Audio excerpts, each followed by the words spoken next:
салому дуруд ба якое ки шумо бинандагони азизи гиромӣ.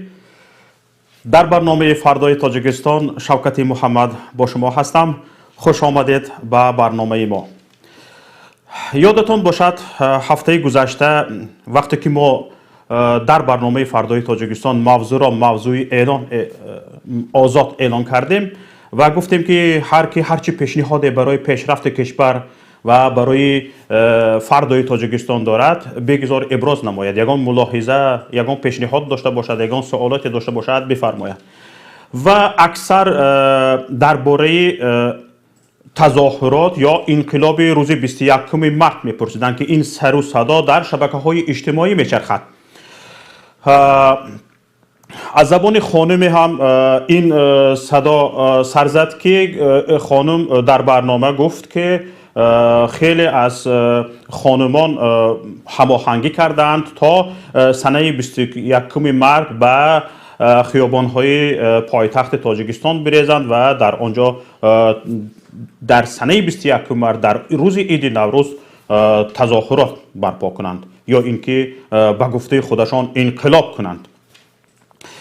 ростӣ тавре ки гуфтам даъват ба тазоҳурот дар шабакаҳои иҷтимоӣ тӯли моҳҳост, 3-4 моҳи ахир камаш мечархад, аммо мубтакирони ин тазоҳурот киҳо ҳастанд то ба ҳол маълум нашудааст ва то ба ҳол касе бо сурат ва симои худ дар шабакаҳои иҷтимоӣ пайдо нашудааст ва нагуфтааст ки мубтакири тазоҳурот ё ин ки ба гуфти худашон инқилоб дар тоҷикистон ин мо ҳастем ва ман раҳбараш ҳастам.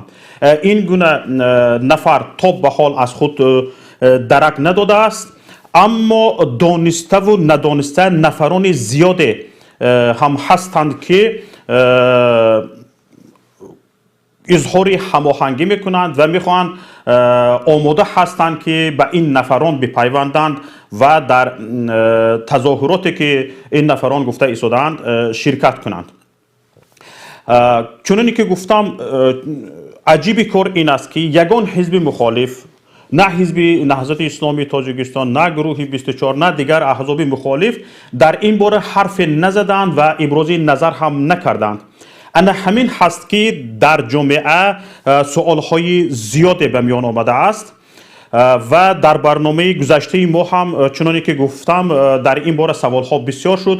мо гуфтем ки мо дар ягон ҳизби сиёсӣ ягон масъулияте надорем ва кӯшиш мекунем ки намояндагони ҳизби наҳзати исломии тоҷикистонро ки бештари кас аз намояндагони ҳизби наҳзати исломии тоҷикистон мехостанд назарашонро бипурсанд, ваъда карда будем ки мо кӯшиш мекунем даъват кунем раҳбарияти ҳизбро ё сухангӯи ҳизбро ки ба барнома даъват кунем ва дар барномаи мо ширкат кунанд ва ба саволи тамошобинони мо ба ин саволашон хусусан дар бораи ин тазоҳуроту инқилоб ҳарфҳои худашонро гуфта бошанд. ва инак тамошобинони гиромӣ, ваъдаи мо ва талаби шумо иҷро шудааст. ҳоло дар барномаи мо меҳмони имрӯзаи мо раҳбари паймони миллии тоҷикистон, раиси ҳизби наҳзати исломии тоҷикистон устод Муҳиддин Кабирӣ ҳузур доранд. устод Муҳиддин Кабирӣ, ба барномаи мо, ба барномаи фардои тоҷикистон хуш омадед. саломат бошед бародар Шавкат ҷон. ҳоло устод, бидуни муқаддима ман суханро ба шумо медиҳам. шумо он чи ман зикр кардам боварӣ дорам ки шунидед ва мехостам дар ин ҷо ба ман ва тамошобинони барномаи мо дар ин бора фикру андешаи худатон ва дар умум ҳизби наҳзати исломии тоҷикистон, паймони миллии тоҷикистон ба чӣ назар аст, ба мо иброз мекардед?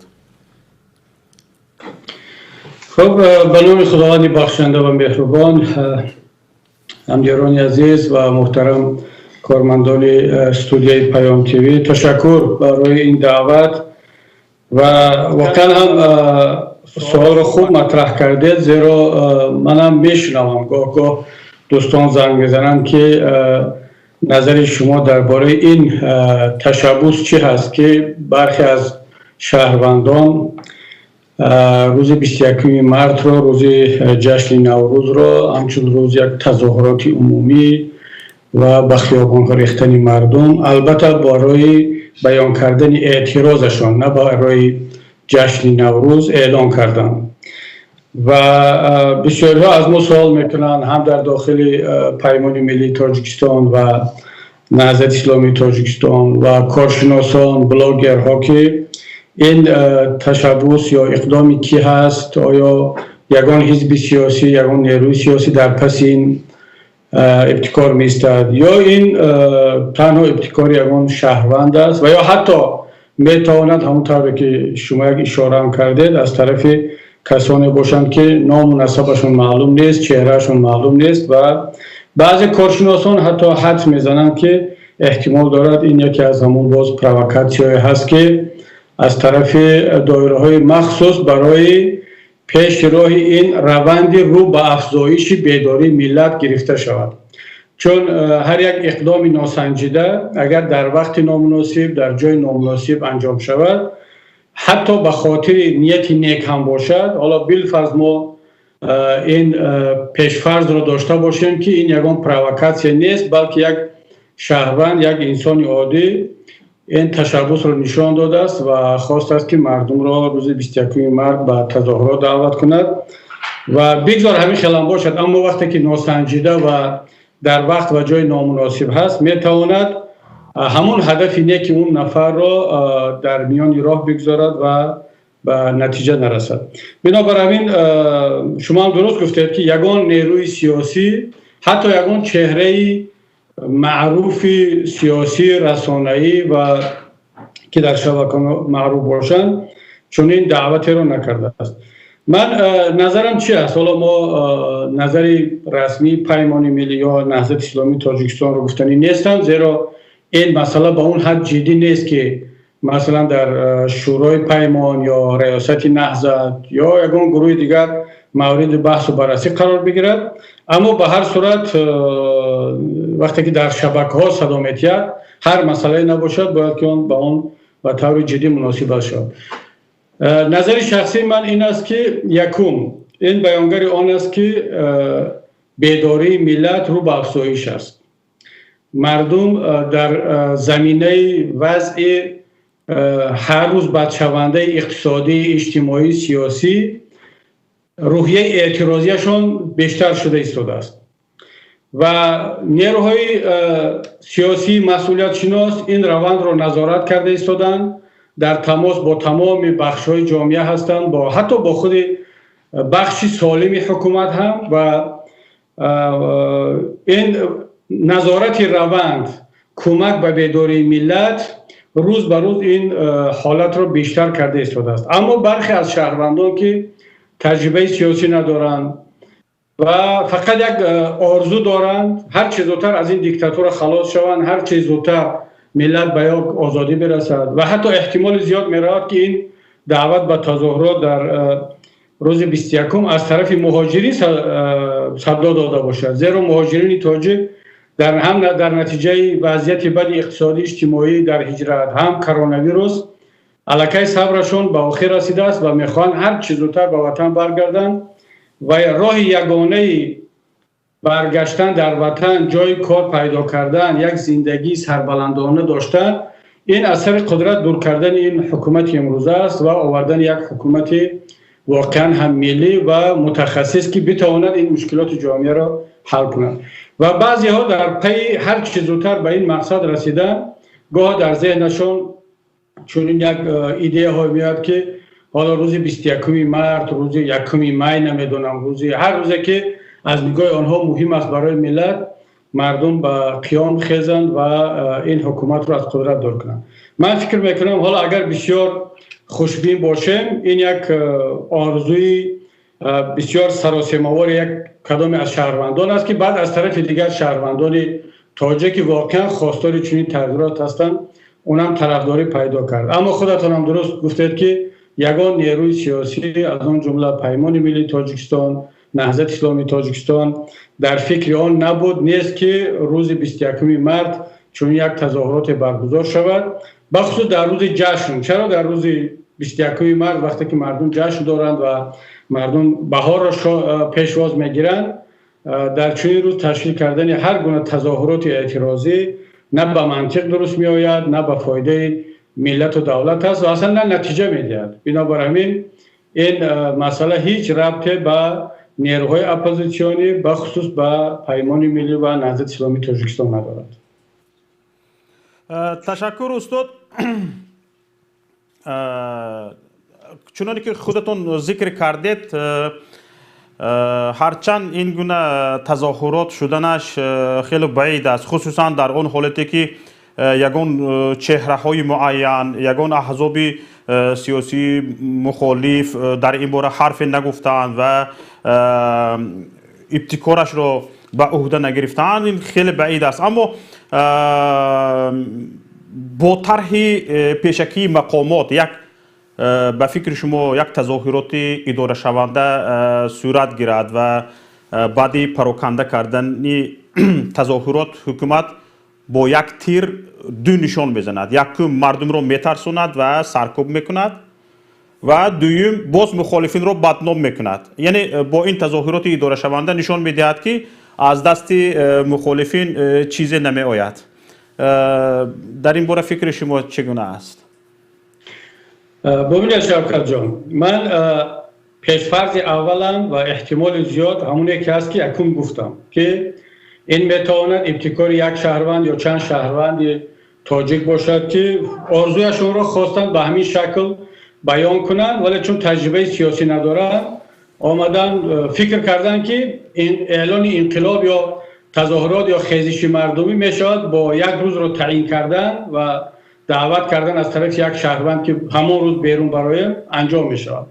در صورتی که خیزش های مردمی، قیام های مردمی دو راه دارد، یا اینکه یکی از نیروهای مسئول می تواند این روز را برای مثال طرفداران نوالنی روز یادم نیست 23 فوریه بود یا مثلا 14 فوریه را هم آمدن روز برآمدن به کوچه اعلام کردن و این روند اداره شونده بود و آنها هدف رو مشخص کردن که یک روز تا بگاه یا چند ساعت و این کاملا مشخص بود از طرف یک نیروی سیاسی و یک سازمان. یا یکی هستن حالتهای دیگر که برای مثال خراسان خودمان، همون حادثه که در خراسان شد مردم اعتراض کردن، در اونجا نه یگان حزب سیاسی، نه پیمان ملی، نه یگان رهبریت هیچ کس دعوت نکرد، مردم خودش به خیابان ریخت برای که دیگر طاقتش طاق شد. یا انقلابی که در کشور عربی رخ داد، برای آنکه یک سبزوات فروش در تونس خود را آتش زد، برای آنکه پلیس را اذیت کرد، اجازه نداد که سبزواتش را بفروشد و تمام مردم تونس خستند اون حکومت را از سر قدرت دور کردند. و در همه حالت هر کار شدنش ممکن است، اما هیچ وقت یک خیزش مردمی قوی از طرف یک شهروند عادی یا حتی از طرف یک حزب و حرکت در یک روز معین بدون سبب اعلان نمی شود. شما هر روز را بیاید تعیین کنید. برای مثال اگر من حالا بیام از همین روز اعلان کنم که بالفرض 5 می روز تظاهرات مردم همه جمع شود، حتی شما خودتون میتونید به من سوال بگذارید که برای چی 5 می؟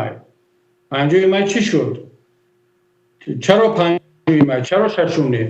بنابر همین تعیین کردن انقلاب در روزهای معین بدون سبب، فقط همین که در تاجیکستان یک حکومت دیکتاتوری است و ما باید اون را از قدرت دور کنیم بدون کدام سبب مشخص، من فکر میکنم از منطق کمی دور است.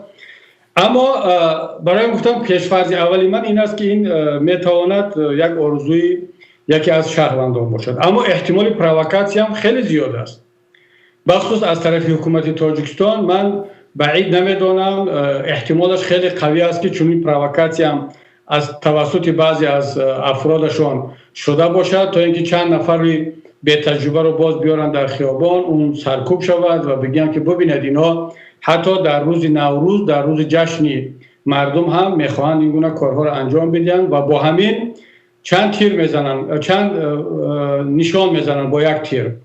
یکی این روند بیداری ملت را در نیم راه یک کمی با سرعتش را سست میکنند. از طرف دیگر چهره اپوزیسیون و نیروهای مبارز را در چشم مردم سیاه میکنند که ببینید در روز جشن ملی، در روز جشن مردم اینا باز میخوان دست به تظاهرات بزنند. بنابراین من احتمال پرووکاسیا را میدونم و بنابراین همین از همه مسئولین و طرفداران پیمان و نهضت دعوت شده بود که به این گونه دعوت ها توجه نکنند. اما این نکته خیلی مهم است شوکت جان، اما اون روند بیداری ملت و آماده شدن به یک قیام مردمی که واقعا هم اون باید مردمی باشد، در وقت و در جای مناسب باید که راه اندازی شود، برای اون آماده باید باشند، چون آیسته آیسته این وضعیت پخته ایستاده است و نباید با یک دعوت ناجا در وقت و در شرایط نامناسب این حرکت در نیم راه باقی بماند. تشکر استاد. حالا من اینجا از فرصتی که در دستم هست میخواستم به چند سوال خودم پیش از همه جواب بگیرم و خیلی به انتظار این دقیقه های را انتظار بودم و حالا پای در پای زنگ می بیاید و من کوشش میکنم سوال های خودم را در بین تماشابینان، آنانی که با ما تماس میگیرند، در بین بدهم. حالا نوبت را به میخواهم به نفرانی که زنگ زده ایستادند بدهیم. استاد گرامی، پای در پای زنگ آمده ایستاده است. حالا من اینجا میبینم تقریبا 8-10 زنگ رو ما علاقه از دست دادیم. حالا زنگ می بیاید و زنگ رو قبول کنید. بفرمایید. سلام علیکم. و علیکم السلام و رحمت الله و برکاته. برادر عزیز گرامی، خوش آمدید به برنامه فردای تاجیکستان.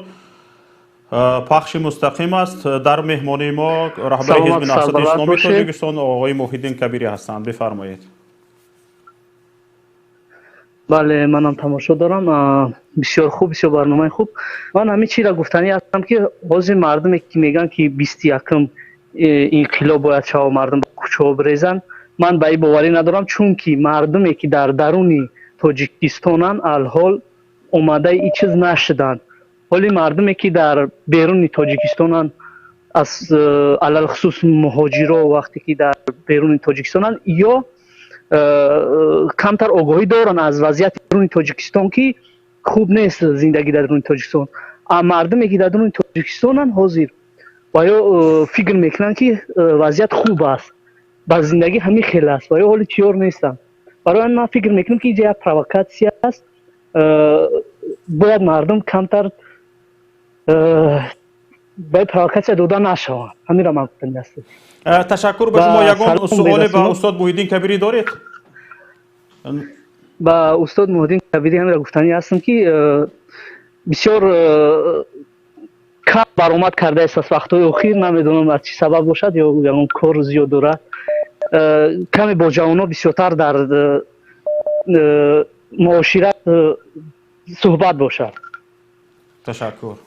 سلامت باشه برادر عزیز. من حتما تلاش میکنم در آینده بیشتر با مردم صحبت‌های علاهیده یا در پخش مستقیم به سوال‌های مردم جواب بگیرم. حالا شما میدونید که من کانال شخصی خودم رو در یوتیوب رو اندازی کردم و حالا زیاد هم نباشد، چون بالاخره من سیاستمدار هستم، بلاگر نیستم که زود بیایم در صحنه، ولی به هر صورت تلاش میکنم که هر 10 روز، هر 15 روز یک صحبت با مردم داشته باشم. اما نکته‌ای که شما قید کردید برادر عزیز بسیار مهم است که مردم به این مسائل زیاد داده نشوند. زیرا من چرا میگویم که این روند بیداری مردم و تیار شدن به یک خیزش ملی روز به روز بیشتر شده ایستاده است. ملت تاجیک 70 سال در زمان شوروی تحت تاثیر پروپاگاندای یک حزب، یک گروه و یک تلویزیون بود.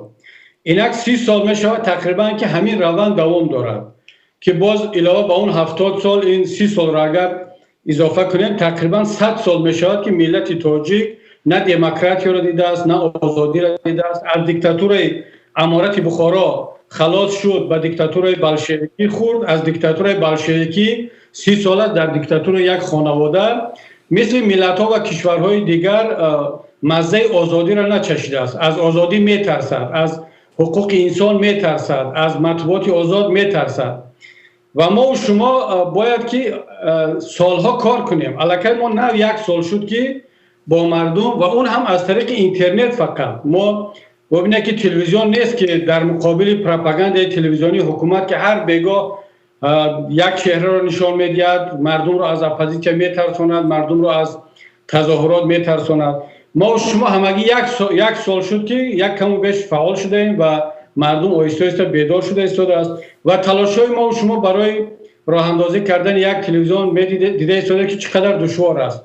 وقتی که تلویزیون ماهواره‌ای راه اندازی شد از طرف برادران مبارز، حکومت یک استانسیا را زد، ماهواره را باز دوباره راه اندازی کردند و امروز فعالیت کرده ایستاده است.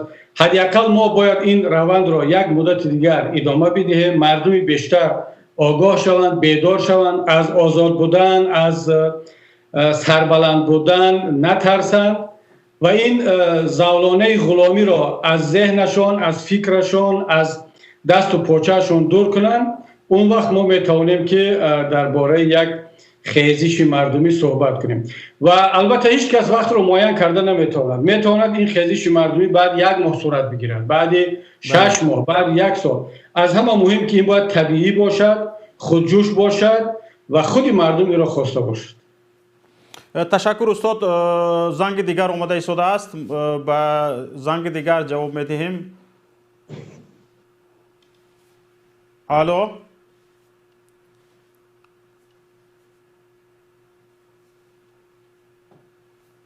لبای بفرمایید. سلام علیکم. و علیکم السلام و رحمت الله و برکاته. شما در برنامه فردای تاجیکستان صدای شما رو ما میشنویم، صدایتان خوب است. بفرمایید، یگان سوال ملاحظه دارید درباره موضوع همین روزه؟ بله من با مهدین کبیری سوال دارم که چی با همچون جوان مرد بوری نمیگه که امروز من تشکیل کردم، چون که برای ما مردم تاجیک معلوم است که چگونه که سال 2015 پشت پرده حاجی حلیم تشکیل کرد و امروز هم که باشه همین مهدین کبیری تشکیل کرده و الحمدلله که ما مطمئنیم که کسی از پشت این نمیخیزه و به خاطر این است که 10 روز پیشکی برآمد داره که گویا که در این یگان حزب حرکت ها خوش نیست، به خاطر از اینکه مطمئنه که از پشت اینها کسی نمیخیزن و به همین خاطر پیشکی برآمده گفته است که فردا ببره بگه یک تحریزی شده بود و یا اینکه از جانب یک گروه مردم بود و بازم همین حکومت ما را گناهکار کنه. من فقط حیرانم چرا که جوان مردان نمیگه که همین کارا را من کردم. همین سوال مرا جواب بده. سلامت باشه برادر عزیز. حالا من جوان مردانه گفته ایستادم که من تشکیل کرده ایستادم، فکر کرده ایستادم، نقشه کشیده ایستادم که همین حکومت دیکتاتوری را از سر قدرت دور کنم و این همه کارهای ما پیمان تشکیل کردن، در مهاجرت تلویزیون و اینترنت تشکیل کردن به خاطر همین است که این حکومت دیکتاتوری دزد از سر قدرت دور شود. اگر من این روز 21 مارس رو تشکیل میکردم بازم جواد مردانه میگفتم که همین رو ما تشکیل کردیم، بیاید مردم ما را همراهی کنید و همین ببینید شوکت جان، همین صحبت همین هموطن عزیز یک چیز رو نشان میده.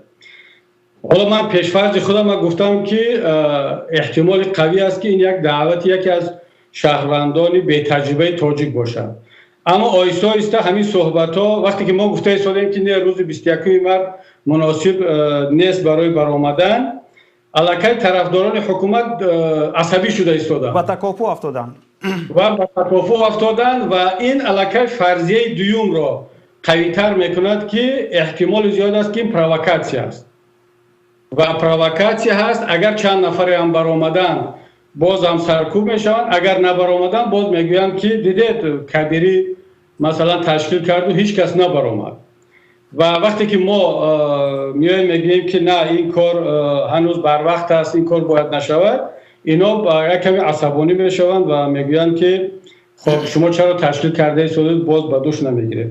من هموطنی عزیز، برادری عزیز، هر وقتی که اگر خودم لازم دانستم که فلان روز مناسب است برای مردم، بگذار یک نفر براید، بگذار اصلا هیچ کس نبراید، من نظرم رو خواهم گفت. اما الان با تمام مسئولیت میگم به شما که این تاریخ 21 مارس هیچ ربطی به یگان نیروی سیاسی ندارد، چون تا بال هیچ کس مسئولیت رو بر دوش نگرفت. اما مثل که شماها میخواهید که همین روز 21 باز چند نفر برایند و یگان پروکاسیون شود و حالا دیده شده که ما میگیم که نه این کار نشود، یک کمتر عصبانی میشه. پس احتمال میرود که همین وقتی که شما شوکت جان گفتید که کسی این با چهره خودش، کسی با نام و نسب خودش آدمی مسئولی رو دعوت نکرد، احتمال پروکاسیون بودنش زیادتر میشه.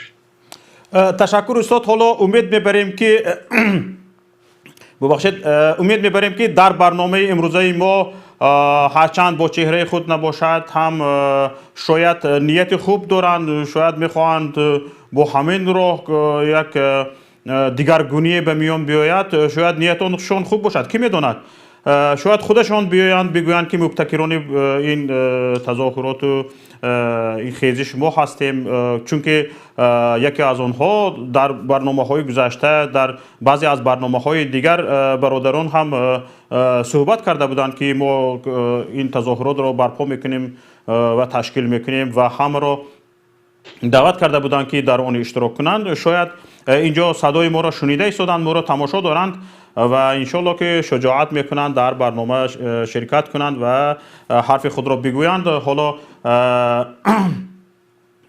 زنگ آماده ایستاده است، زنگ را قبول میکنیم.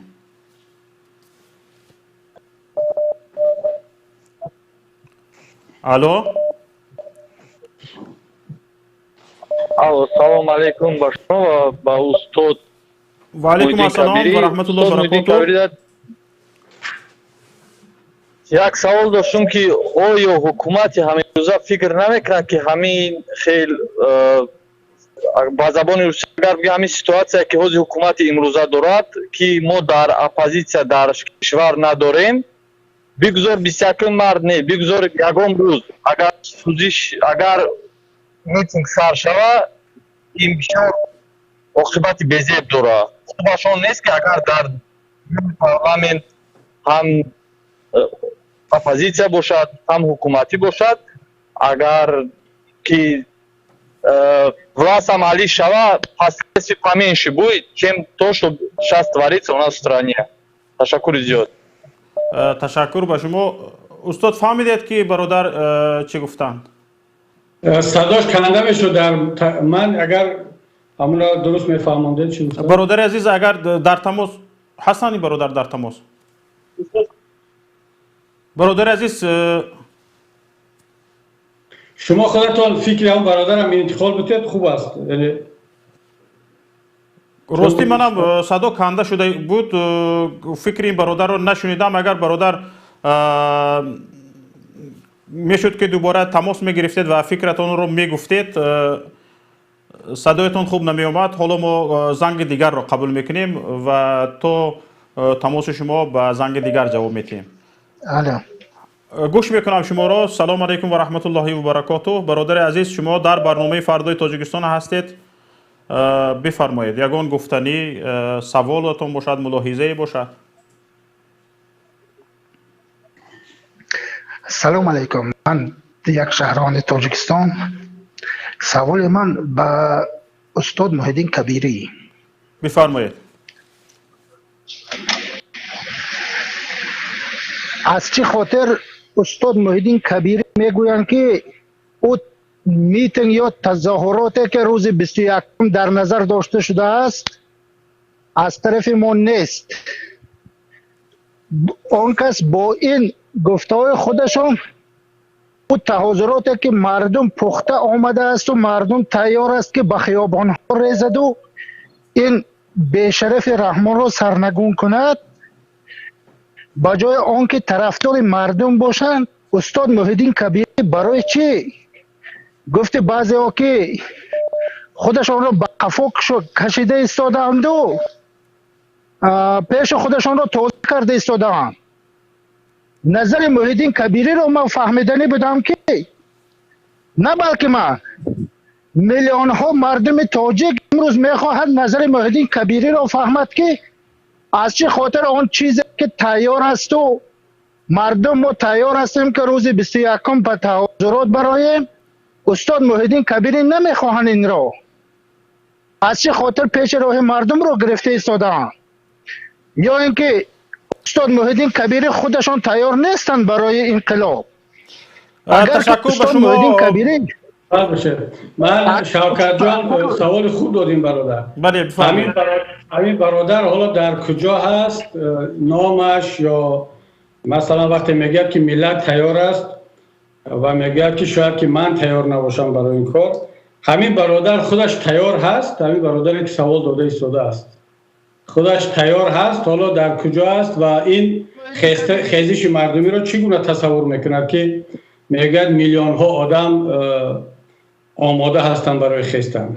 من شک ندارم شاید میلیون ها نه، ولی ده ها هزار جوانمردی تاجیک الکی برای مبارزه آماده است. شاید اگر یک مدت دیگر خوب کار شود این شماره به صدها هزار نفر میرسد که واقعا برای مبارزه آماده است. برای مبارزه آماده بودن یعنی چی؟ فقط اینه که بیایم در اینترنت، در فیسبوک، در یوتیوب چند جمله بگویم و همون تمام. برای مبارزه آماده بودن وقتی که یک انسان میگه من برای مبارزه آماده هستم، تمام این مسئولیت رو به دوش میگیرد، چون در مبارزه با چین یک دیکتاتور که به خاطر منصب و مقام و پولش به همه کار رفتنش ممکن است، در اینجا قربانی هست، در اینجا هجرت هست، در اینجا زندانی شدن هست. چون ما این رو از سر گذرانده ایم. برادران من، اعضای حزب ما، اعضای ریاست حزب، معاونان من با حکم ابد در زندانند. خود من پروندم حکم ابد است و ریاست حزب در زندان هستند. اینها این راه را انتخاب کردن، راه مبارزه مصالحت آمیز، به خاطر این قربانی دادن و پشیمان هم نیستن. ما نیاز به این گونه افراد داریم که حداقل شمارهشون 10,000 20,000 تا 100,000 باشد. اون وقت می شود گفت که ملت برای مبارزه تیار است. اما من فکر نمیکنم که الان در همین شب و روز یعنی شماره به اون حد باشد که واقعا این برادر میگه. اگر این برادر درست میگه پس خیلی کاری خوب است، خیلی وضعیت خوب است. اما چرا روز 21م؟ چرا روز نوروز؟ چرا روزی که مردم جشن دارن، مردم باید که بهار رو پیشواز بگیرن؟ سبب برای روز 21م چی است؟ من این رو نمیفهمم که برای چی من میگویم بله بفرمایید. اگر اجازه دید من میگویم برای چی روز 21م؟ از آن خاطر مردم تاجیک روز 21م انتخاب کرد که برای آنکه نه یگان مخالفین روز انیقش رو نمیگوید، یگان مخالفین نمیگوید که باید که کدام روز باشد. مردم خودش این رو انتخاب کرد. این یکم. دویم سوالی که استاد کبیری دادن من جواب میدهم. اون کس میگوین که مردم ما تیار نیستن. گرید همسایه قرغیز رو 1000 نفر به میدان ریخت، 1000 نفر به میدان ریخته شد و در قرغیزستان همسایه ریولوسیون شد، انقلاب شد، مجبور شد که رئیس جمهورش به استعفا رود. این ظالم ما رحمانوف کیست؟ کسی که نباشد. اگر که او که از سایه خودش امروز میترسد، نه که از مردم، او از سایه خودش میترسد. من 100% اطمینان دارم که اگر به میدان اقلا 1000 نفر نه 500 نفر ریخته شود، رحمانوف رو دیگر سایهش رو از تاجیکستان هم نمیابید. نمیدانم او به دیگر دنیا گریخته میرود یا که خودکشی میکند. من همین رو نمیفهمم که از چه خاطر شخصانی که میخوان انقلاب باشد مردم رو به قفا کشیده ایستاده. ما تیار هستیم، ما شخصا خود من تیار هستم که در همه راه بگذار برن زندانی کنن، بگذار پرانن، بگذار کشن. بهتر است از این روزی که ما زندگی داریم در تاجیکستان و خلق تاجیک، مردن ما بهتر است از این روز. از چه خاطر شما باز به قفا میکشید؟ بگذار مردم ریزن.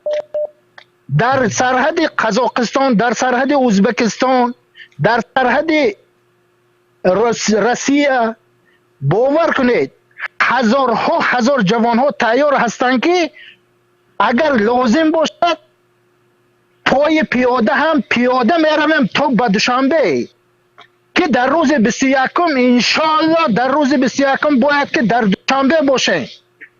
اگر در دوشنبه نباشن بگذار که در هر یک ناحیه بگذار تظاهرات شود.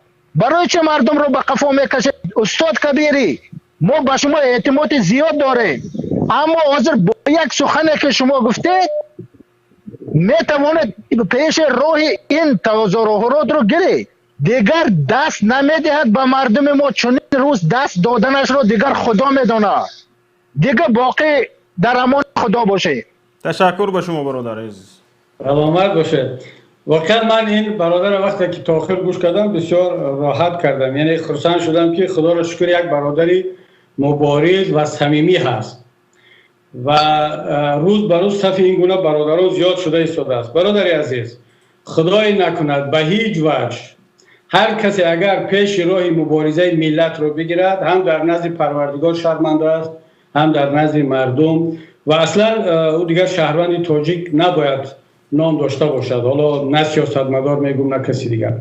اما مطمئن باشه من تمام این برادران خواهران، تمام دوستانی که برادران شما هستند در پیمان ملی، در نهضت، در تمام این حزب و حرکت هایی که واقعا هم رسیدن تاجیکستان رو به یک آزادی و عدالت میخواهند و داشتن یک حکومتی بدون این دزدان و غارتگران، در همون فکر هستیم که شما هم هستید. ما فقط یک اختلاف نظری بسیار میده داریم با شما که شما میگوید که الان مثلا همین روز 21 را که مردم انتخاب کرده است روزی خوب است و باید در همون روز این تظاهرات برگزار شود. ما میگیم که نه، این روز روزی مناسب نیست و همون چند نفر مثل شما دیگرانی که آماده مبارزه هستید، چه خیلی که در سال 2014 وقتی که یک روز تعیین شد بدون مشورت، بدون کدام سبب خاصه، و واقعا هم دیگر حالا خودی هم برادرانی هم که تشکیل کردن، من مصاحبه‌هاشون رو بعداً گوش کردم و خودشون گفتن بارها که در همون وقت هم یک اتحاد نظر نبوده است، اختلاف نظر خیلی زیاد بوده است در این روز، بسیارها گفتن غلط است ولی بالاخره اعلام شده است. حالا تقریبا بعد 5 سال همون تاریخ تکرار می شود و نباید ما فقط به خاطر آن که مثلا شما طرفدار همین روز 21 هستید ما مخالف هستیم یکدیگر رو مثلا بیایم متهم کنیم، مثلا ما شما رو بگیم که حالا اینجا پرووکاسیون هست یا شما بگید که اینها ملت رو به قفا میکشن. نه برادر، از این طور نیست. مطمئن باشید که همه ملت آهسته آهسته تیار شده ایستاده است و اگر شما همون جمله گفتید که شما یا یک قسم مردم به ما اعتماد دارن، اگر من بگویم به خیابان بریزید مردم میریزن، اگر بگویم که نروید پیش راه مبارزه گرفته می شود، اگر شما این اعتماد رو به من داشته باشید، به برادران و خواهران اطراف من داشته باشید، پس بیایید همون اعتماد رو نگه بدارید. پس معلوم شد که در شما یک جوهری هست، یک فهمیش هست، یک عدالت خواهی و مبارز بودن هست. پس بیاید همون به یک شکل درست در جای درست استفاده بریم. مطمئن باشید اگر اون روزا من خودم درک کردم، چون بالاخره وقتی که یک رهبر سیاسی تصمیم میگیرد، تصمیمش فقط به خاطر یا برای احساسات مردم نیست که مردم بگن که ماشاءالله ببینید کبیری چقدر غیرت و جسارت دارد که آمد روز 21 رو اعلام کرد و مردم رو سفربر کرد. نه، من فضای بین المللی رو در نظر میگیرم، فضای منطقه رو در نظر میگیرم، خود بیداری و آمادگی مردم رو و اون سببی که برای اون مردم میتونن به خیابان بریزن. چون که منم مثل شما برادر عزیز به این نتیجه رسیدم که رحمانوف به یگان انتخابات، به یگان مشورت، به یگان فهماندن او از قدرت نمی رود. بعد خودش باز پسرش رو یا دخترش رو نمیدونم کدام یک دزد دیگر رو میارد برای اون ثروت های دزدیدهشون رو نگه داشتن. و ما و شما چی میشویم؟ تاجیکستان چی میشود؟ تاجیکستان مثلا در همین 7 سال اخیر چقدر قفا رفت از لحاظ اقتصادی، اجتماعی، از لحاظ سطح آزادی ها، و این قفاروی باز زیاد شدن میگیرد. این فقط میاد یک مثلا شهر دوشنبه را، اونم یک خیابان رودکی را آباد میکند، چند بنا میسازد و گل مثلا 10 میلیون گل لاله از هلند سفارش دادن. برای چی؟ برای 2 هفته سلفی گرفتن رحمانوف. این کارها زیاد می شود. من و شما باید این را بدانیم که با رحمانوف تاجیکستان آینده ندارد. اما کی در کدام وقت باید این حرکت انجام شود که باز 5 سال دیگر همون طوری که یک مرتبه شد دیگر پیش روی این مبارزه گرفته نشود، تسبی مردم یا این جوشش مردم باز خاموش نشود، بلکه همین روند رو به افزایش باز ادامه یابد. من و شما اگر در تماس پیوسته باشه، منظورم مستقیم هم نباشد، حالا یکدیگر رو درک کنید، بفهمید. من نظر شما رو گرفتم، شاید این نظر شما نظری 10,000 شهروند تاجیک باشد که مثل شما فکر میکنن. من احترام دارم، قبول دارم، اما خواهش میکنم که شما هم نظری مسئولین، کسانی را که مثل شما در غم همون وطن ملت هستند، نظر ما را هم گوش کنید. اگر قبول کردن نتوانستید، حداقل بگید برادر کبیری برادر ما هست ولی اشتباه میکند.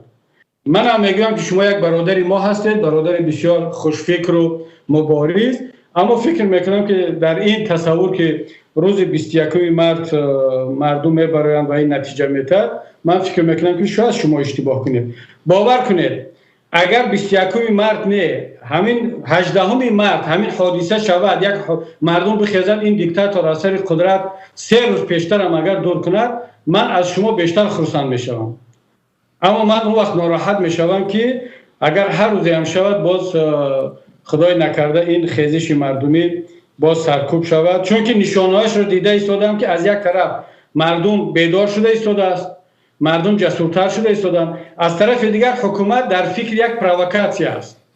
حالا من نمیدونم فرصت میشود یا نه شوکت جان، اینم باید بگویم که چون دلیل ها در دست ما رسید و حتی با پاسپورت و با نام و با همه شهروندان افغانستان که با آنها پاسپورت دکومنتی تاجیکی کردن، کاپی هر دوش در دست ما هست، همون یک نفر هم با دکومنت افغانی و هم تاجیکیش، اینا را میخوان در از مرز افغانستان، از طرف افغانستان به تاجیکستان بگذرانند و در اونجا یک زد و خورد مسلحانه تشکیل کنند، بگویند که نه مجاهدین نهضت اسلامی تاجیکستان از طرف افغانستان هجوم کردند یا یگان گروه دیگر، و وضعیت را در تاجیکستان نظامی کنند، امنیتی کنند تا اینکه پیش روی همه این مبارزه ها را بگیرند. این فکت و رقم ها برادر عزیز، حالا کسی که سوال داد، اینا در دست ما همش هست که احتمال دارد پیش از نوروز، احتمال دارد در روزهای نوروز یا بعد از نوروز حکومت تاجیکستان چنین یک پرووکاسیون را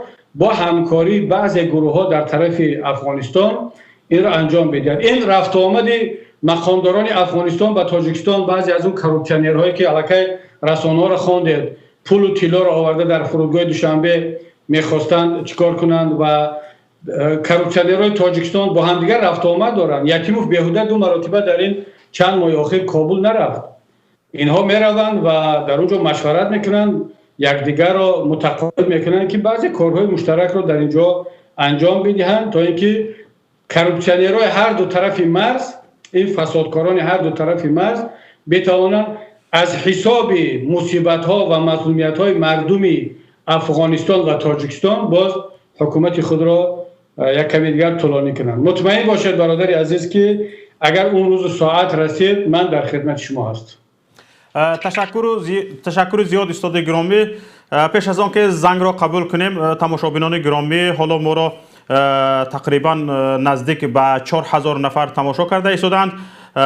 زیاده از 1000 نفر تگمه لایک رو پخش کردند و از این 3000 باقی مانده خواهش میکنیم تگمه لایک رو پخش کنید تا دیگران نیز با خبر شوند که در اینجا یک برنامه جالب رفته ایستاده است.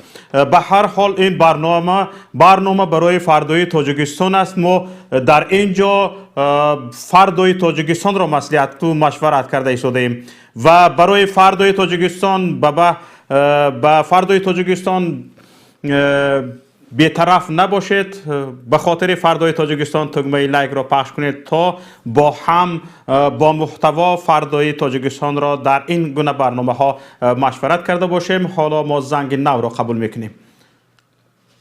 الو، سلام علیکم. و علیکم السلام و رحمت الله و برکاته. خب امیدوارم خوب هستین اکا جان. تشکر به شما. بفرمایید، ما شما را گوش میکنیم. سوال داشتم. بفرمایید سوالتون را. استاد محیدین کبیر. بله، سوالتون را مطرح کنید. زاده استقامت کننده ناحیه خراسان این از همون جماعت عینی که در ماه می 2020 از آفت طبیعی ضرر دیده بود و در اونجا تظاهرات شده بود. استاد همین چیز رو بله از استاد همین چیز رو من پرسیدم بودم که استاد عزیز چرا که در این لایقه ما دیدیم خیلی بسیار مردم ما بسیار خیلی خانواده های ما ضرر دیدن، خانه های ما ضرر زیاد دیدن. خب خیلی خدا به شکر جناب یگان کس نفوتی در این حادثه، یگان کس یگان وای چی نشد. این در هم جماعت عینی که خلاق به نام 18 پرسیز حاضر نامش را نعمتالله اسدالله ماندگیان. خب استاد عزیز همین چیز رو من نفهمیدم در همون خلاق که سنایپریستا در این خلاق چه رول را می‌بازیدن. وقتی که تظاهرات شد، وقتی گویم وای شد میتینگ شد، راه را بستند مردم دیها. بعد از تقریبا ساعت‌های 3-4 نصف روزی سنایپریستا یعنی 2 گازل سنایپریست اومده بود که بالای کوه را و یعنی بگیم درونای قشلاق را همه جا را سنایپریستا خیلی همه جا را محکم کرده بودند. ملیسه ها عدل نبودن اروجه دستشان و سنایپریستا را نفهمیدن که اونها لای سورکنی آمده بودن یا که با سنایپریستاشون یا که یکون نیت دیگر داشتن. همین چیز را من نفهمیدم در هم وای و این مینای بعد در همون وای میتین از خانواده ما 3 نفر اشتراک کرده بودن که 2 نفرش نامش گرفته نشد، در اونجا نبرآمد. 1 نفر دیگرش دکازت کرده تونستن، یعنی در کامera آمادگی بوده، کامera کدام ده دکازت کرده تونستن و یا مبلغ مقداری هم جریمه مون کردن. اوی که دواده و چیزی که مثلا ما ضرر دیده بودیم از اون آفت اون به حساب بود و بالای این ما رو جریمه کردن. من همین چیزها رو راستی نفهمیدم از حکومت حاضره. خب سلامت باشه برادر عزیز. من پیش از همه همدردی بیان میکنم برای اون مصیبتی که هم بالای مردم آمد و هم بالای شما خانواده شما اون چیزی که والا گفته. البته شما جو درد خود را گفتید، برای من کمتر ناروشن ماند که در اینجا از من چی تقاضا میشد یا چیکار کرده میتوانستیم. شاید اگر من درست فهمیده باشم برادر شوکت جان، شاید برای این برادر میخواست بداند که ما چی واکنش کردیم یا چی کاری برای این مردم کردیم، چون برای من تا آخر مشخص نشد.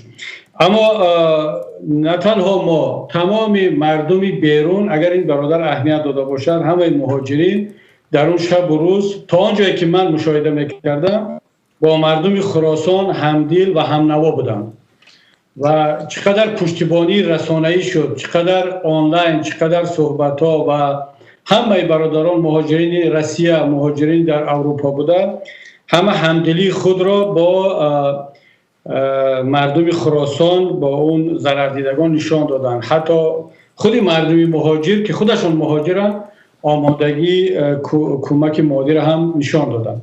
اما همین حادثه خراسان بازم یک بار دیگر 2 مسئله را نشان داد، آشکار کرد. یکی این که مردم تاجیک روز به روز غیرت و جسارتش برای حمایت از حقوق خودش بیشتر شده است و همون مردم خراسان حق حلالشون بود که بیاین در مقابل کمکاری و بی‌تفاوتی حکومت اعتراض کنند، راه را بستند و یک تجربه، یک کاری معمولی در تمام دنیا هست. اما حکومت تاجیکستان که از همه گونه اعتراض مردمی میترسد، اون مثل حکومت آلمان و فرانسه و دیگر جهان نیست، آمد خیلی با عصبانیت پیش روی آن را گرفت و اون جوانان غیور حتی زنها را هم پرونده کردند و اونها را بعضیشان تا امروز هم در پیگرد قانونی قرار دارند. این یک طرف جسارت و غیرت مردم رو نشان داد. بعد شما دیدید که همین اعتراض مردم بود که حکومت هم برای ریاکاری و خودنمایی مجبور شد که برود یک خانه ها بسازد و مردم ضرردیده را تامین کند. در صورتی که 3 روز بعد از اون آفت طبیعی یگان مسئول حکومتی به عیادت اون مردم نرفت، تنها بعد از اون که رسانه ها نوشتن، اپوزیسیون صدا بلند کرد و خود مردم اعتراض کرد و از همه مهم خود مردم.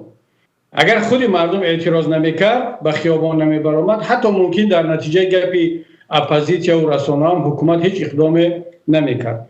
این از یک طرف اینو نشان داد. از طرف دیگر ببینید یگان دهه دیگر، یگان مردم دیگر در ناحیه‌های همسایه خراسان، حتی در خش و تبار همون ضرردیدگان اعتراض نکردند که همین مردم خراسان حق دارد، اینا مظلوم هستند، ضرردیده هستند.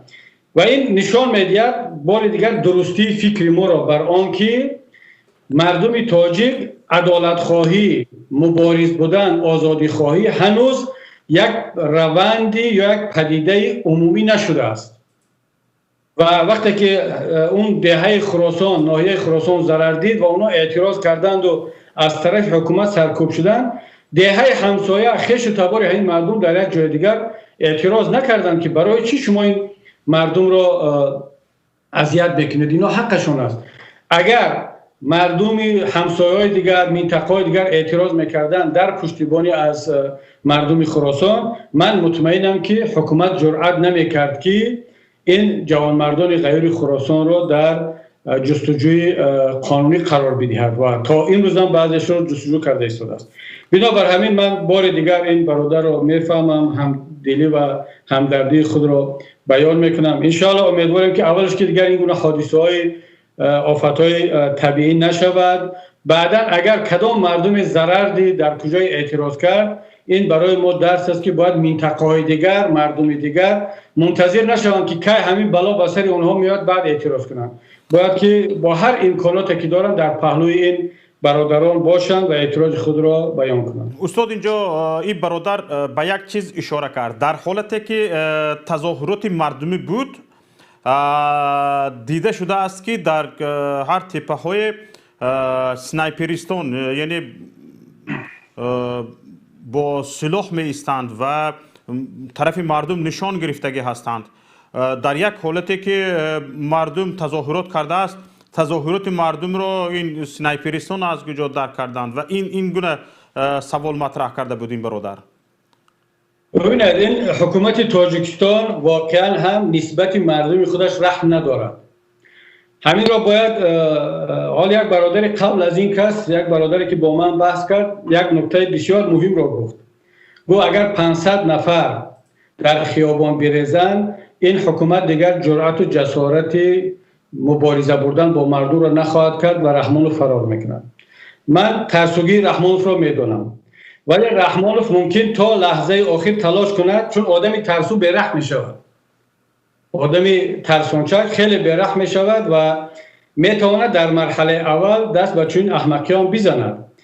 اما همون طوری که گفتم دیگر مبارزه دیگر تلفات دارد، قربانی دارد، شهادت دارد و ما این حادثه که برادر نقل کرد که سنایپرها بودن در همه جا، ما در دیگه حالتایی را با چشم خودمان هم دیدگی هستیم.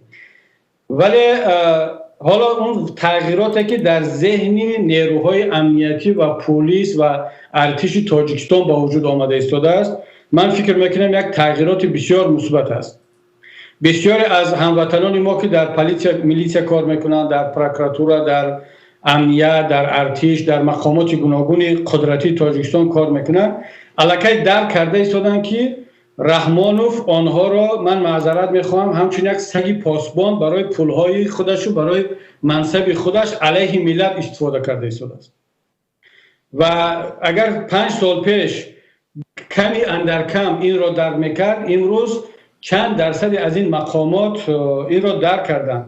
همون سنایپری که در دستش سنایپر است با او دادن که ملت رو، مردم بیچاره بیخانه монро парон мумкин 50% ҳавай дар вақте ки як бечораи бехонаро нишон мегирад аз тариқи он дурбини снайпераш вай фикр мекунад ки ман киро паронда истодам, ман киро мепаронам. раҳмонов фармон мекард ки парон дар он тарафи дурбини снайпери ман як бехонаву бедар аст ки хонаашро аз даст додааст, моликияташро аз даст додааст.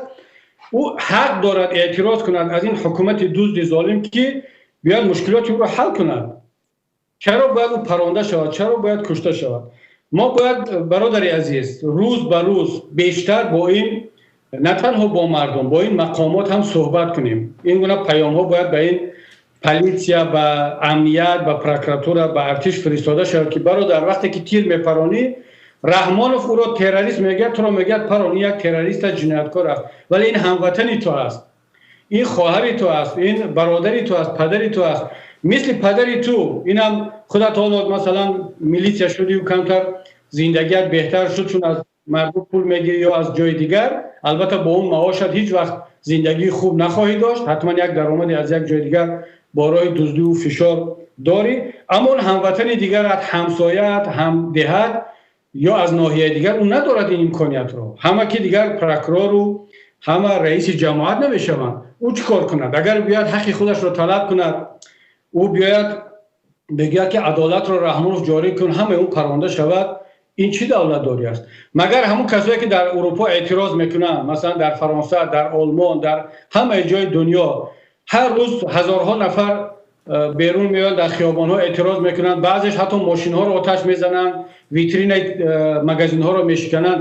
агар ҳамаи онҳо парвонда мешуд, агар дар фаронса, дар олмон, дар кишварҳои урупоӣ агар раҳмонов президент мемуд, дар инҷа шаҳрванд намемонд. дар Европа ягон шаҳрванде нест ки дар 10 сол ягон бор эътироз накарда бошад. яъне инҳо ҳар рӯз як митинг доранд. агар ҳама ин парвонда шавад, дар инҷа шаҳрванд намемонад. ман ин ҳоло бо истифода аз даъвати ин бародар ё суоли ин бародар, даъватам аз тамоми ин мақомдороне ҳаст ки дар нерӯҳои қудратии тоҷикистон кор мекунанд. вақте ки тарафи як тоҷикистонӣ мили яроқатро рост мекунӣ, тасаввур кун ки дар он тараф бародарат, хоҳарат, модарат, падарат, ҳамдиҳат як шаҳрванди тоҷикистон истодааст ки аз дасти ин ҳукумате ки аз дасти ин дуздоне ки худат ҳимоят карда истодӣ ба дод омаданд. ва ҳамин аст ки дар бисёре аз кишварҳои диктаторӣ армия, политсия, амният силоҳро мегузорад, тарафи мардум мегузарад, барое ки дигар виҷдонаш иҷозат намедиҳад. аммо дар як кишвари демократӣ ин кор намешавад. барои чӣ? барое ки ин начальник политсия, ин капитан, лейтенант ино медонанд ки ино доранд дар хидмати миллат ҳастанд. меркелу макрон инҳо 5 сол 10 сол ҳастанд мераванд. сарвазири олмон хонум меркел моҳи сентябри оянда тамом меравад, гар эълон кард ки ман дигар сарвазир нахоҳам буд, вале он политсия боқӣ мемонад, барои он сарвазири баъдӣ ҳам хизмат мекунад. аммо шумо дар хидмати як нафар ҳастед. ҳарчанд бигӯяд ки мо дар хидмати конститутсия ҳастем, сохтори давлатӣ ҳастем, миллату ватан ҳастем, ҳеҷ кас дигар бовар намекунад. барои чӣ? барои ки болотар аз конститутсия, болотар аз ҳукумат, болотар аз миллату давлат як нафари дузди фасодкор истодааст ки ҳамаи мо шуморо истисмор карда истодааст. политсияро зидди миллат, миллатро зидди политсия, ва дар ин сиёсати тафриқаандозу ҳукуматрон ё ҳокимиятберон умри сиёсии худашро тӯлонӣ карда истодааст. бинобар ҳамин ҳоло бо истифода аз ин саволи бародар ман як камтар тӯлониам ки гуфтам, муроҷиатам ба ин мақомдорони дар ниҳодҳои қудратӣ аст ки эҳтиёт бошанд, бо миллат бозию шӯхӣ накунанд, чунки онҳо ҳам мехоҳанд, фарзандони онҳо ҳам мехоҳад ки дар ҳамон ватан зиндагӣ кунанд. умри ягон диктатура, умри ягон фиръавн абадӣ набуд ки аз раҳмонов абадӣ бошад. фардо боз шумо бо ҳамон миллату бо ҳамин мардуми худатон рӯбарӯ хоҳед шуд. ташаккури зиёд устоди гиромӣ. ҳоло чандин нафар пай дар пай занг зада истодаанд, бародарони гиромӣ ва хоҳарони азиз, шояд ки занг зада истодаед.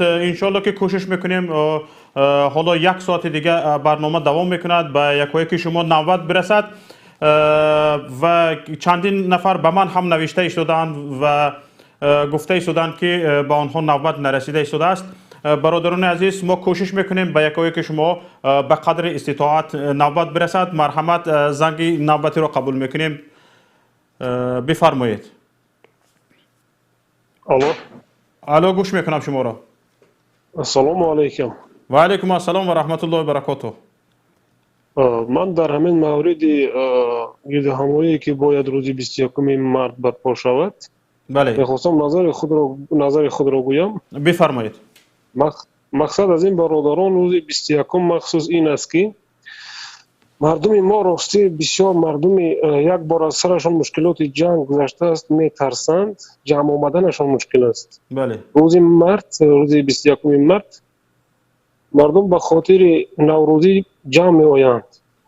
آنها آماده هستند برای نوروزی جمع شدن و مثل یک بمبی هستند. مردم تاجیکی هم مثل یک پفکی که پری آب است، آن را یک سیخ لازم است که پخش شود. آن مردم علاقه آن روز همه در میدان هستند، می توانند که همه روز انقلاب را شروع کنند تا اینکه همه گردی هم هستند، همه به یکدیگر استوار ایستاده‌اند، مثل پشتپایه یکدیگر هستند. مهم برای مردم تاجیک یک جا جمع شدن است، از جمع شدن میترسند. یعنی میگید از همون جمع شوی مردم در روز عید استفاده باید کرد. بله، از همین چیز باید استفاده کرد. مقامات هیچ وقت اجازه نمیدهد که از 50 نفر زیاد یک جا جمع شود.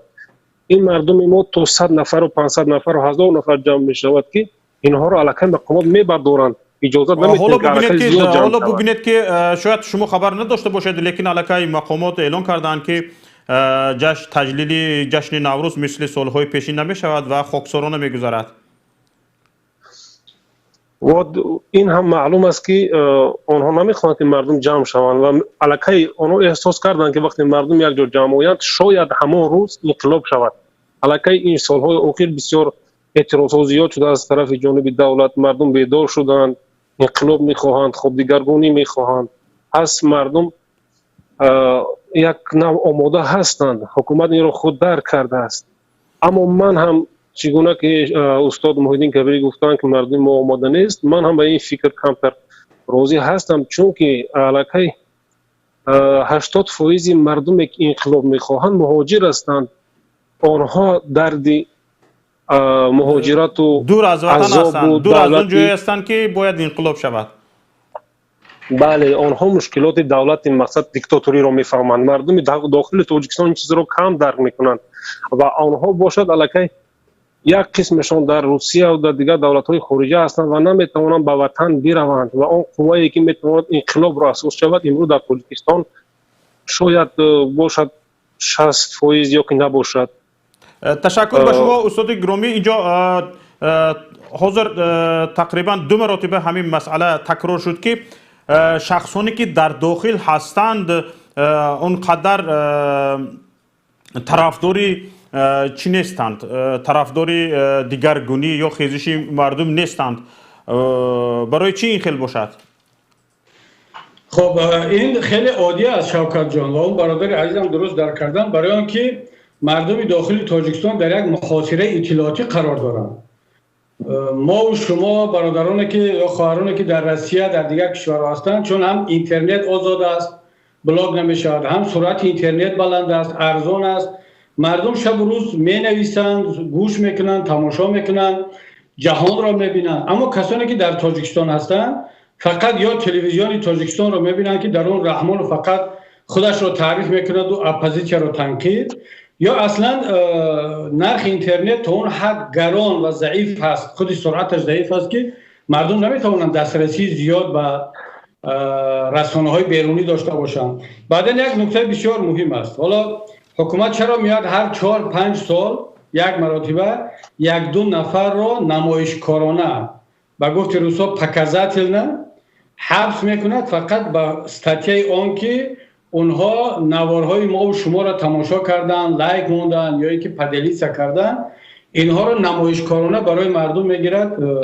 حبس میکند به مدت طولانی. برای مثال یک جوان را فقط برای صحبت ویدیویی مرا لایک ماندن 9 سال با فکرم شریف بود فامیلیش یا کسی 9 سال زندانی کردن یا با قریبی شنیدن که باز یک برادر دیگر رو هم همین کار را کردن برای آن کار میکند که مردم تاجیک در همون از ترس و از غفلت باقی بماند و این صحبت ها رو تماشا نکند اما مردم بیرون تماشا میکنند چون نمیترسند اونا دور هستند و اینا یک کمی بیشتر آماده شدن اگر ما و شما مثلا یک سال دیگر ولی 6 ماه دیگر من نمیدونم فعالیت خوب کنیم با مردم صحبت کنیم و این پیام ها به داخل مردم برسد همون برادری که گفت که مردم داخل الان آماده نیست سطح آمادگی مردم داخل هم روز به روز بالا می رود من با کمال مسئولیت میگم که وضعیت امروزه در داخل تاجیکستان از یک سال پیش فرق میکند بله. یک سال پیش هیچ کس با ما و شما صحبت نمیکرد از داخل تاجیکستان بله درست است امروز از داخل تاجیکستان زنگ میزنند از داخل حکومت از داخل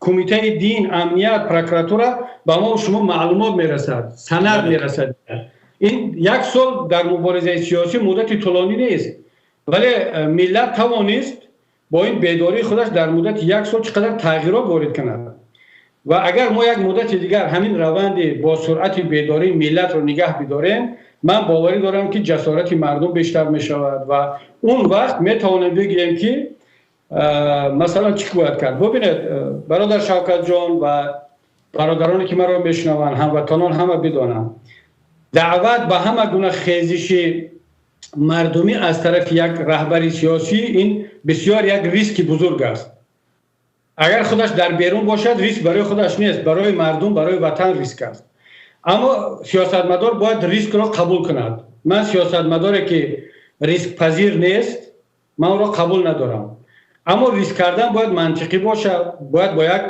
آمادگی باشد و با یک هدف باشد اگر دیدیم که اون وقت واقعا هم چند عامل با هم درست آمده است بیداری مردم ظلم و فساد حکومت از یک طرف و شرایط مساعد هست اون وقت یک سیاستمدار میتواند ریسک را قبول کند و بگوید که خب بسم الله الرحمن الرحیم توکل به خدا بیاد شروع کردیم اما در یک حالتی که آمادگی نیست و حالا مردم خودش خواسته است یا هر کسی خواسته است بگوید که باید در اینجا باید ریسک کرد من فکر میکنم که این ریسک یک کمتر بی منطق هست بخصوص برای کسانی که خودشون در داخل کشور نیستند اگر من در داخل کشور می بودم در پهلوی مردم و می گفتن که بله روز 21 بیاید مردم به خیابان هر چی شد حق معنوی داشتم اما چگونه یک نفر خودش در خارج با زن و فرزندش نشسته است بدون آنکه عامل‌های لازمی را در بر بگیرد بیاید بگوید که مردمی که در داخل هستند شما روز 21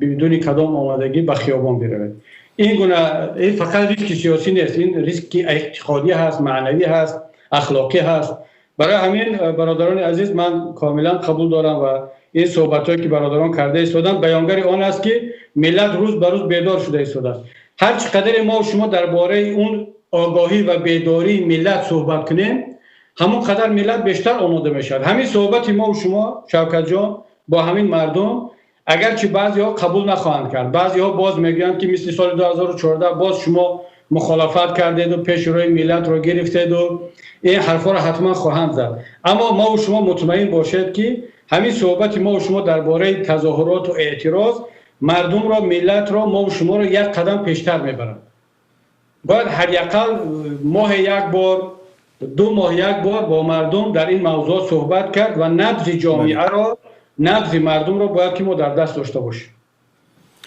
تشکر زیاد استاد زنگ دیگر رو قبول میکنیم چون زنگ ها خیلی زیاد رفته شده است من هم میخوام چند فکری ملاحظه های خود را بگویم اما تماشابینان گرامی فرصت نمیدهند من خواهش میکنم شاید که دوستان بینندگانم قبول کنند که ما در موضوع این روز 21 مارس و انقلاب خیلی صحبت کردیم شاید در اینجا همین موضوع رو با موضوع دیگر بگذاریم این موضوع رو ببینیم چون خیلی از هموطنان شاید که سوالهای دیگر دارن که با این موضوع زیاد ربط نداره در پهلوهای دیگری جامعه هم شاید سوالها باشد بگذار چنین باشد تماشابینان گرامی اینجا ما شنیدیم شما هم شنیدید که استاد محیدین کبیری آماده هستند که بجز این موضوعی که معین کردیم درباره دیگر موضوع ها هم صحبت داشته باشند و به سوال های شما جواب گفته باشند. هر که در هر موضوعی میخواهد از استاد محی الدین کبیری چیزی پرسیده باشد یا ملاحظه داشته باشد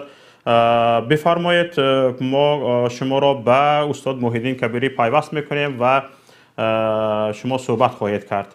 حالا زنگ را قبول میکنیم. سلام علیکم. و علیکم السلام.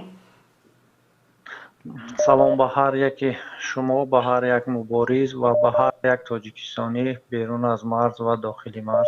تشکر به شما. بفرمایید. شما همتون برای کار میخواهم و خوشبختی خواهانم. سوالی من با استاد محی الدین کبیری چنین بود: حکومت امروزه تاجیکستان از تاریخش اگر نظر کنیم، خیلی که محی الدین کبیری در یک طرف بود میدونه خوبتر. اگر وضعیت اگر نوتاب کی شود، حکومت سری میزی مداور دعوت بکنه. اگر این دفعه وضعیتشون تنگ بیایه و سری میزی مداور دعوت کنه، چی گفتنی است؟ چی شرط و شرایط میمونه؟ و اگر اصلاحیش با عهده بگیره و که میگه ما اصلاح کنم از مبارزه، استاد محی الدین کبیری دست میکشه یا که نه؟ سوال فهمو شد؟ استاد فهمیدید که برادر چرا پرسیدند؟ در عموم فهمیدم. اگر یک بار خودت با خلاصه میکردی. این کس میگن که اگر امام علی رحمان بسیار اگر زورش بیاید شاید باز به صلح دعوت کنه. در اون حالت استاد محی الدین کبیری چیکار خواهند کرد؟ بله، من راضی هستم به این، چون امام علی رحمان یک مرتبه خود را نشان داد که وقتی در سال 97 نیروهای مبارز اپوزیسیون در اطراف دوشنبه آمدند و قصر پرزیدنت در تیررس نیروهای اپوزیسیون قرار گرفت، دیگر مجبور شد که صلح کند و با سازشنامه راضی شد که بعدا باز وقتی که اپوزیسیون سلاح را گذاشت، فهمید که دیگر اپوزیسیون سلاح ندارد، باز به صلح خیانت کرد. اما من در صحبت‌های قبلی هم گفتم و حالا هم تکرار میکنم که دیگر نباید با خائن صلح کرد و سازشنامه در اساس اون چیزی که گذاشته بود انجام داد. اون دیگر رفت. ما یا به تجربگی اپوزیسیون بود، اون دلصافی و جوانمردی اپوزیسیون بود که همه چیز را در بالای کاغذ نآوردیم و رهبریت خب باور کرد بر گیره های رحمانوف و حرف های رحمانوف. این دفعه وضعیت کاملا فرق میکنه. من شخصا خودم فلسفه من، دیدگاه من این است که آن کاری را که با راه گفت و شنید و گفتگو میتوان حل کرد، با راه مخالفت و ضدیت نباید حل کرد. این فلسفه سیاسی من است. اما آیا میشد با رحمانوف امروزه وارد گفتگو شد؟ من فکر میکنم که رحمانوف از لحاظ فکری و اخلاقی آماده نیست برای این کار و من هم آماده نیستم. چگونه من با رحمانوف وارد گفتگو میشم وقتی که سید عمر حسینی معاون اولی من، محمد علی حید، دیگر برادران در زندان هستند. اینا وقتی که هنوز سال 2000 به فکرم 16 یا 17 بود، اون پلکانی که امنیت که در ورشو آمد با من پیشنهاد کرد که با یتیم و فینا صحبت کن، تلفن خدی برای گفتگو شنید. من گفتم که من گفتگو شنید واقعا نمیکنم، صحبتم نمیکنم. کمند گفتگو شنید میکردگی من در داخل زندان هست. من طرفدار گفتگو شنید هستم اما خودم نمیکنم. رحمانوف آزاد کند سید عمر حسینی و محمد علی حیات و سیف الله زاده و برادران دیگر رو با همون شیند پس میز گفتگو شنید رو آغاز کنند. من با اونها وکالت رو دادم، اما تا روزی که اونها در داخل زندان هستند با کی ما گفتگو شنید کنیم؟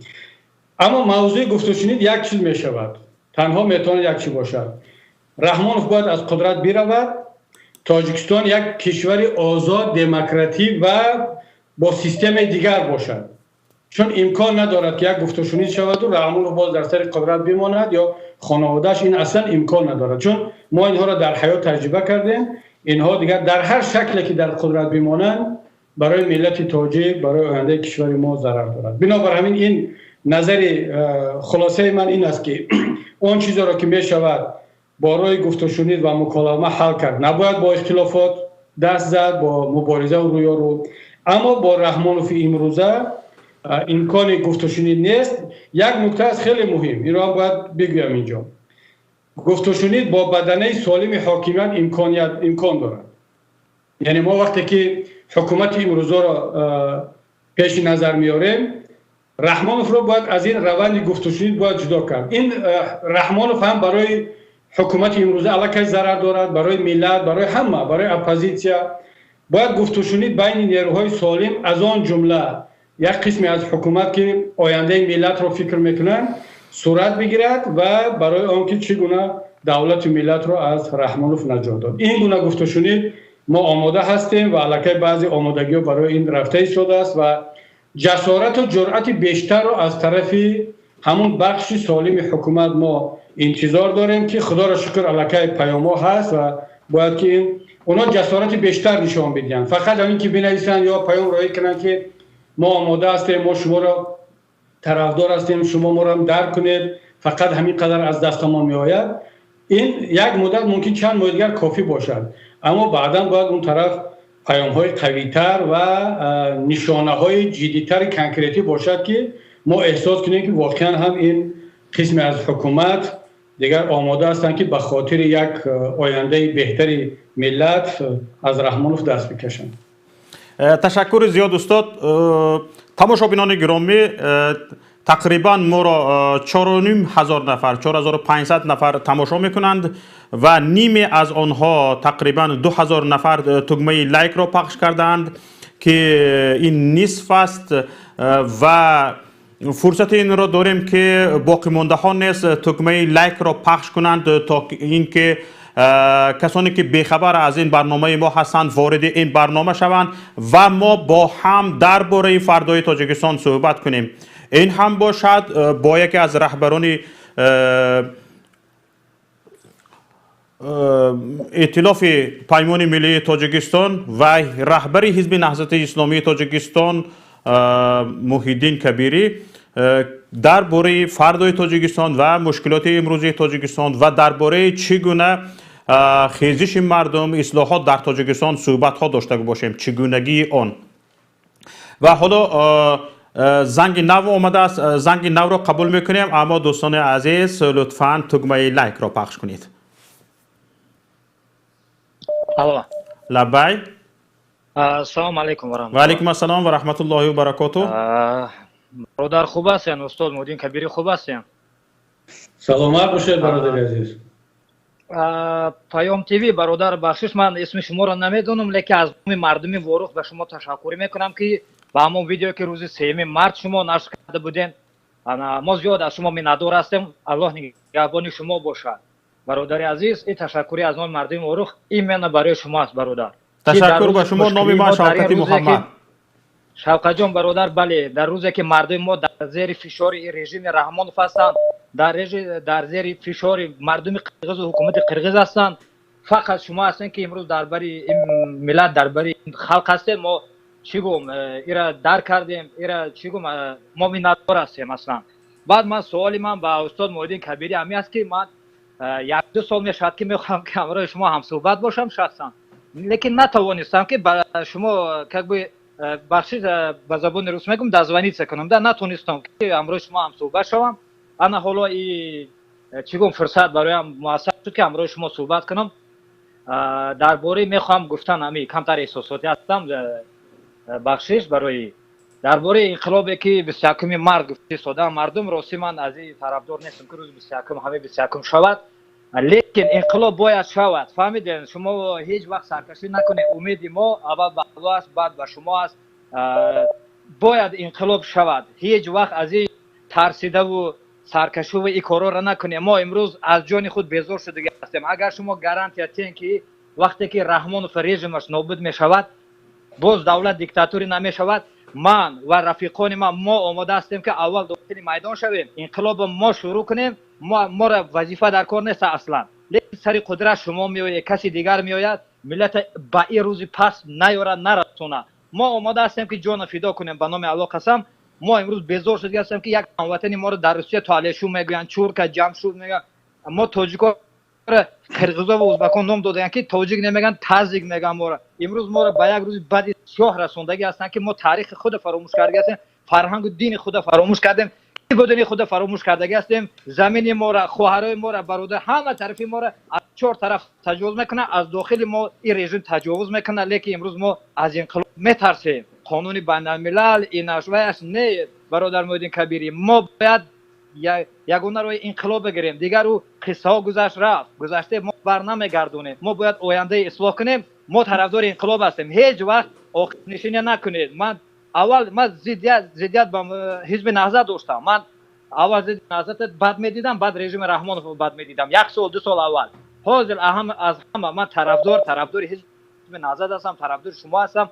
یک من نه چندی رفیقای من ده صدها نفر من میدونم که ما طرفدار شما شده هستیم، برای که شما شیردل برای ما اثبات کردید که شما شیردل هستید.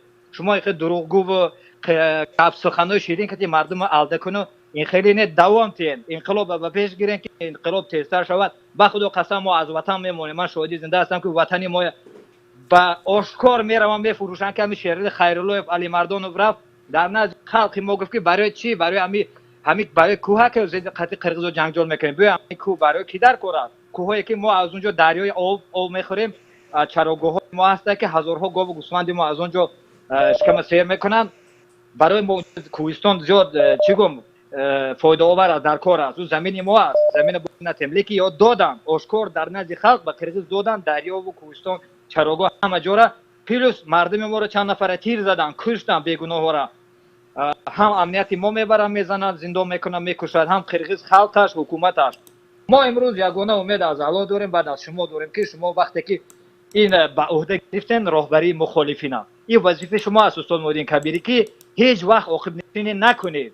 وقتی که ما میخزیم انقلاب میگیم دیگه مردمی که خاموش هستن، من هزارها نفر میدونم که انتظار ما و شما هستن که ما یک روز خزیم داخل وطن شویم، اوها همراه ما در یک صف میستن، ما این رژیم نابود میکنیم. وظیفه ما امروز اگر که ما مرد خود حساب میکنیم، تاجیکستانی حساب میکنیم، مسلمان حساب میکنیم، وظیفه ما یکمین همین رژیم نابود کردن است. اگر که شما میگید که نه این وای، وقتی که شما نمیگید این ما را رو افتاده میکنه، شما این را ممکن درک نمیکنید. لیکن ما مردای وطن زیاد به ما این ضربه سخت میرسه وقتی که شما عقب نشینی میکنید. خواهش مندم هیچ وقت عقب نشینی نکنید. ما تا آخری همراه شما هستیم. چیز میشه و نمیشه، غلبه است یا که شکست است، همش از الله است. ما همراه شما هستیم. تشکر زیاد برادر عزیز. به نهایت حرفهای شما دردناک بودند و تحمل این حرفها از جانب مقامات خیلی برای انسان گران است. تحمل کردن ممکن است. وقتی یک مسئولی بلندپایه دولتی میگوید این کوهسار را شما چیکار میکنید؟ از بالای این کوهسار تلاش کرده چیکار میکنید؟ حالا که 93% تاجیکستان را کوهسار تشکیل میده. حالا استاد را میشنویم که در این باره چی میگویند؟ سلامت باشه. واقعا من پیش از همه از این برادر معذرت میخوام که نمیتوانند با من تماس مستقیم بگیرن. حالا آینده فکر میکنیم چی باید کرد. چرا؟ برای آنکه من خودم یک کمتر از این تماس ها خودم را کنار گرفتم، به خاطر آنکه زنگ زدن، صحبت کردن با تلفن وقت زیاد میگیرد، نیرو میگیرد و من باید مطالعه کنم، بنویسم، بخوانم و فکری مبارزه دا باشم و گفتگوهای زیادی دیپلماتی و سیاسی داشته باشم. اینا برادر عزیز یک کمتر وقت میگیرند. برای من کمتر تماسایم را با تماسای مستقیم رو با افراد کمتر کردم. اما به هر شکلی که باشد در آینده انشالله تلاش میکنم که یک روز رو جدا کنم، ماه یک بار 2 بار با مردم فقط صحبت کنم که دیگر با هیچ کس نه، فقط با مردم. این را با برادران مسئول مشورت میکنیم. من خواهش میکنم از مسئولی پیمان و نهضت که این حرف مردم را بشنوند و برای ما یک روز را روزی گفتگو با مردم هماهنگ کنند که در خدمت مردم باشیم. اما ببینید همین صحبت این برادر مرا بسیار امیدوار کرد و خرسند کرد. اگرچه یک کمی مرا تنقیدم کرد، بسیار تنقید خوب بود، من قبول دارم و کاش که من انمیخیل طرفدار می داشتم و همه طرفداران ما انمیخیل می بودن برای مبارزه آماده، ولی با عقل و با آگاهی و با جسارت احساسات را کنترل کرده می توانستند. در اون جایی که قربانی دادن، شهادت دادن اگر برای وطن و ملت و دین و آزادی لازم باشد باید داد. یعنی اینجا دیگه احساسات است، اینجا اعتقاد است، اینجا ایمان است، اینجا دوست داشتن وطن است. بنابر همین هر چقدر شماره این گونه برادران زیاد شود، من همون قدر فکر میکنم که روز خیستن نزدیک شده ایستاده است. اما اگر بینم که نه، هر چقدر شماره کسان زیاد شود که یا پروکاتور هستند یا اینکه فقط احساسات دارند و در روز میدان فرار کنند، این هنوز معنی رو ندارد که در ما اون روز رو باید نزدیک شده ایستادیم. و گفت شاعر آن نه من باشم که روز جنگ بینی پشت من، آن منم که در میان خاک و خون بینی سری. یعنی بعضی ها تا اون درجه ایمانشان مثل همین شاعر، به فکرم شعر فردوسی است اگر خطا نکنم، یا سعدی یا فردوسی، که یعنی کم گپ میزند، اما وقتی گفت که اون روز ننگ و ناموس من در میدان در پهلوی شما هستم، اون روز هست اون برادر تا آخر. ما نیاز به این گونه افراد داریم. یک سوالی که این برادر داد، یک فکر به من بسیار معقول شد و برای من هم هشدار بود. گفت که کی گارانتی میدهد که، یا انیقترش گفت که اگر شما گارانتی بدهید که بعد از رفتن این حکومت دیکتاتوری باز یک دیکتاتور دیگر کبیری یا غیر کبیری یا کسی دیگر نمیآید، من در پهلوی شما هستم. این نکته بسیار مهم است. این معنی را دارد که ملت بیدار شده است. دیگر یگان دیکتاتور را قبول ندارد. اون دیکتاتور چی رحمانوف باشد، چی کبیری، چی شوکت جان. این گارانتی آینده ملت در دست همین گونه افراد است. شما باید اجازت ندهید که هیچ کس از وطن، از ملت، از کشور، از کنستیتوسیون سوء استفاده کند، شعار پرتایی کند، دشمن تراشی کند. رحمانوف چندین سالها حتی اپوزیسیون را فریب میکرد با شعار آن که وطن در خطر است، بیاید شما آزادی طلب نکنید، من 7 سال دیگر بیستم، ازبکستان دشمن ما هست، ازبکستان امروز پگاه با ما هجوم میکند و وطن رو در خطر نگه میداشت. گویا همه چی تهدید میکنن، فقط کفیل آزادی وطن خودش باشد. امروز که دیگر دلیل ندارد برای ازبکستان باز پیمان و نهضت و یک گروه های مسلح رو میسازد، اونها را دشمن نشان میدهد و ملت رو در خطر و خودش را حامی وطن و استقرار و استقلالیت اینها. نباید این گونه فریب‌ها رو ما بخوریم. 5 سال تمام شد، اگر کنستیتوسیون اجازت میدهد که 2 دوره 4 ساله یا 5 ساله، از اون بیشتر اگر اولیا باشد، افلاطون باشد، اگر هر کسی هم باشد، دیگر حقی در سر قدرت باقی ماندن ندارد. برود استاد دانشگاه شود، برود شرکت بزند، برود شریادر سروزیر سابق آلمان حالا در گازپروم روسیه مشاور کار کرده ایستاده است. یک اونجاش کم نشد. سروزیر یکی از قوی ترین کشورهای دنیا. کی میداند مرکل بعد چند ماه دیگر از قدرت میرود چیکار میکنه؟ اما رحمانوف چون سواد ندارد که استاد دانشگاه شود، نمیدونم یگون سخنرانی کند، لکسیا بخواند که از اون درآمد بگیرد، او خودش رو مثل لوکاشنکو یک عمر در سر قدرت نگه می‌دارد، برای آنکه اینا رئیس کلخوز بودن، از کلخوز آمدن، یک کلخوز از بین رفت، نمیتواند برگردد دیگر رئیس کلخوز شود. اما باید ما و شما گارانتی بدیم و این کفالت رو به ملت بدیم که کسی پرزیدنت میشود، یک مدت 2 دوره باید بعد اون رها کند، بیاید یک کسی دیگر و اصلا دیگر نظام دولتداری را باید شکل کنیم که یک نفر اگر بخواهد هم نتواند دیکتاتور را جاری کند. استاد اینجا همین برادر با یک چیز یک نکته است. ممکن در بین اپوزیسیون هم کسانی هستند که حالا شعار پردازی میکنن، خودش رو دموکرات میگیرد، لیبرال میگیرد، آزادی خواه میگیرد و وقتی که سر قدرت میاد تبدیل به یک رحمانوف دیگر میشود. کی میداند؟ ما در این چند سال مبارزه دیدیم که بعضیا خودشون رو نیلسون ماندلا تراشیدن، بعد دیدن که این راه طولانی است و مبارزه دشوار است و قربانی میخواهد، شعار رو تغییر دادن، ملت رو گناهکار کرده ایستادن، میگن ملت آماده نیست، رفتن در پهلوی رحمانوف قرار گرفتن. نه برادر، خودت آماده نیستی، پس خودت قدرت میخواستی، خودت پول میخواستی، خودت میخواستی که هر چیز زودتر سر قدرت بیای، اما دیدی که راه طولانی است، شهادت دارد، مبارزه دارد، زندان دارد، رها کردی، در سر قدرت رفتی، با اونو وصل شدی. ممکن در آینده باز چند نفر دیگه از اپوزیسیون جدا شود، بیند که راه دشوار است، جدا میشود، با هر بهانه کبیری رو متهم میکند، میگه در اینجا همه مثلا فلان است، از این میرد یا رها میکند یا میپیوندد و حتی ممکن ما پیروز شویم، چند نفر دیگر بیایم باز به همین شعارهای آزادی خواهی یک دیکتاتور دیگر شوند. کم نیست در جهان تجربه اون که با انقلاب و با انتخابات و با شعار دموکرات سر قدرت آمدن و بعدا یک دیکتاتور شدن. باید ما و شما بیدار باشیم، آگاه باشیم، یک نظام دولتداری را از اول از فوندامنتش طرز بریزیم که یک نفرم اگر خواست نتواند دیکتاتور شود. اگر نظام دموکراتی در امریکا قوی نمی بود، ترامپ یک دیکتاتور میشد. مطمئن باشید که ترامپ از لحاظ تفکر و جهانبینیش از رحمانوف هیچ فرق نداشت. اما نظام دموکراتی در امریکا قوی است، نهادها، بالانس نهادها خیلی درست به راه مانده شده است که چون یک نفر مثل ترامپ نتوانست از 4 سال بیشتر پرزیدنت باقی بماند. ما هم در آینده انشاءالله باید همین گونه نظام را در تاجیکستان جاری کنیم. استاد اینجا همین برادر وروخی وقتی گپ زدند از گپ‌هایشون یک خلاصه به میان آمد در من. ببینید وروخ یک منطقه هست که یک گوشه تاجیکستان هست که در آنجا تا به حال جنگ خاموش نشده است.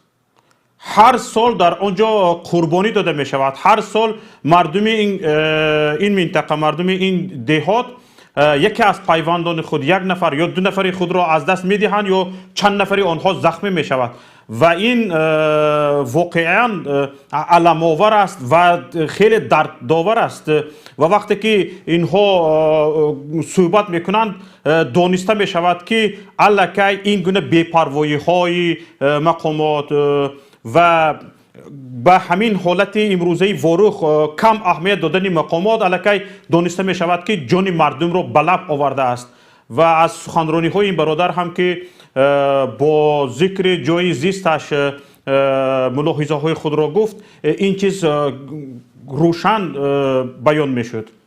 ببین شوکت جان، برادران وروخ، اصلا مردم وروخ، مردم چارکو، من این مردم را دوست می‌دارم. چند بار سفر کردم، با چارکو بیشتر، با وروخ کمتر رفته بودم، ولی بسیار یک مردم جسور، بیدار و همین سخنگوی این برادر دلالت میکند که این انسان در کدام محیط فرهنگی و محیط جامعه تربیت یافته است و الکی خودش بهای وروخی را داد همین برادر با این سخنرانیش که چقدر مردم بیدار هستند.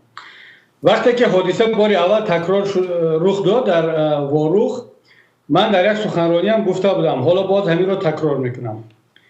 هر یک خانواده وروخی و چارکوهی و تمام منطقه های مرزی تاجیکستان که برای مرز تاجیکستان مبارزه میبرند، اینا سرحدبانند.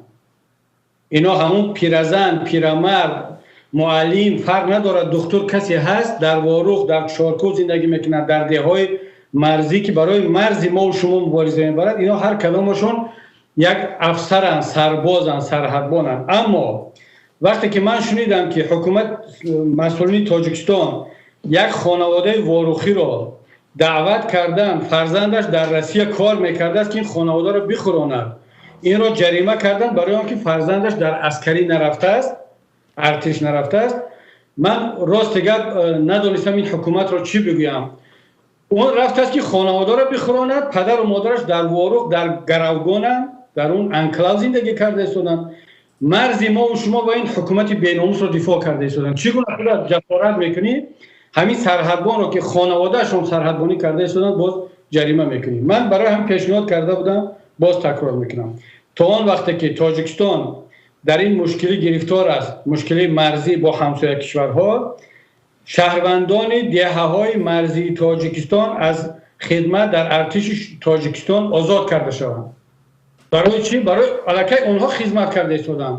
تنها یک نفر نه، خانواده‌ای خدمت کرده ایستادن. بله. از آن جمله مردم وروخ، مردم چارکو، اینا تلفات میدن.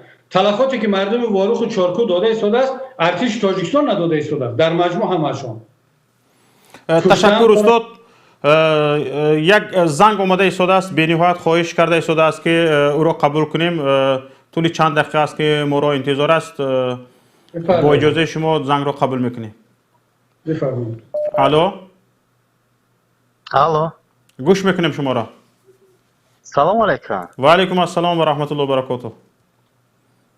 بخشش همین شما درباره انقلاب گفت، همین انقلابی که روز 21 مارس ما همین موضوع کن درباره همین کی پیشنهاد کرده؟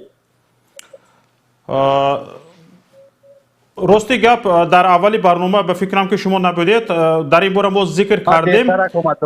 ما سوال شد من یک کی پیشنهاد کرد آیا همه تمام همو مخالفین همه را دستگیری میکنن شما با کدام مقصد این خلاف پیشنهاد کردید شما کیاس همه را روشنی بدوزه که آیا شما را هم مردم دستگیری میکنن؟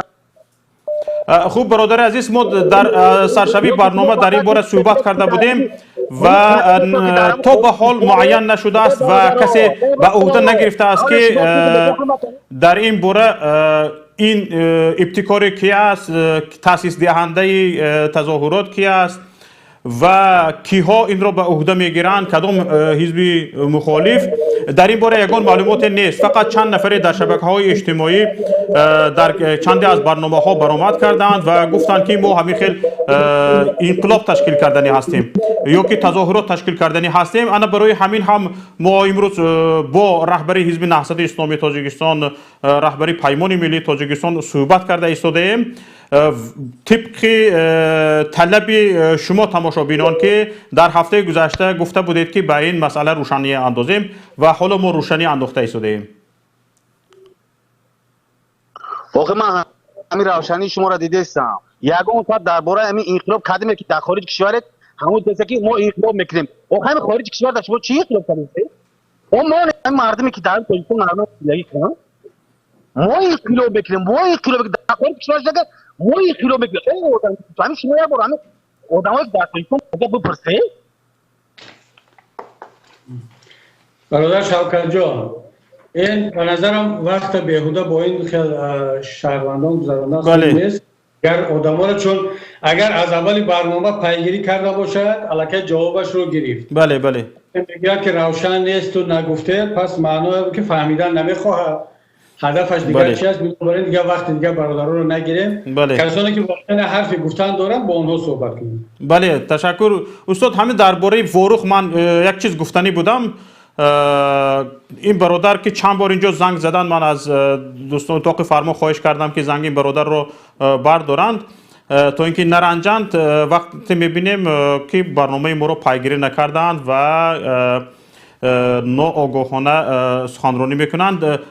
برادران عزیز وقتی که چون ما تجربه کمی که در این صحبت ها دیگر با دیگر کانال ها هم داریم اینا پیگیری کردن فقط با این گونه دخالت و سوال های تکراری همون مجرای صحبت ما و شما و مردم را از سمت که رفته ایستاده است با به سمت همون انقلاب و 21 مارس برگرداندن. دیگر هدف یکون بله بله شاید درست باشد. بله برادران عزیز چند از نفران اینجا به من هم نوشته ایستادند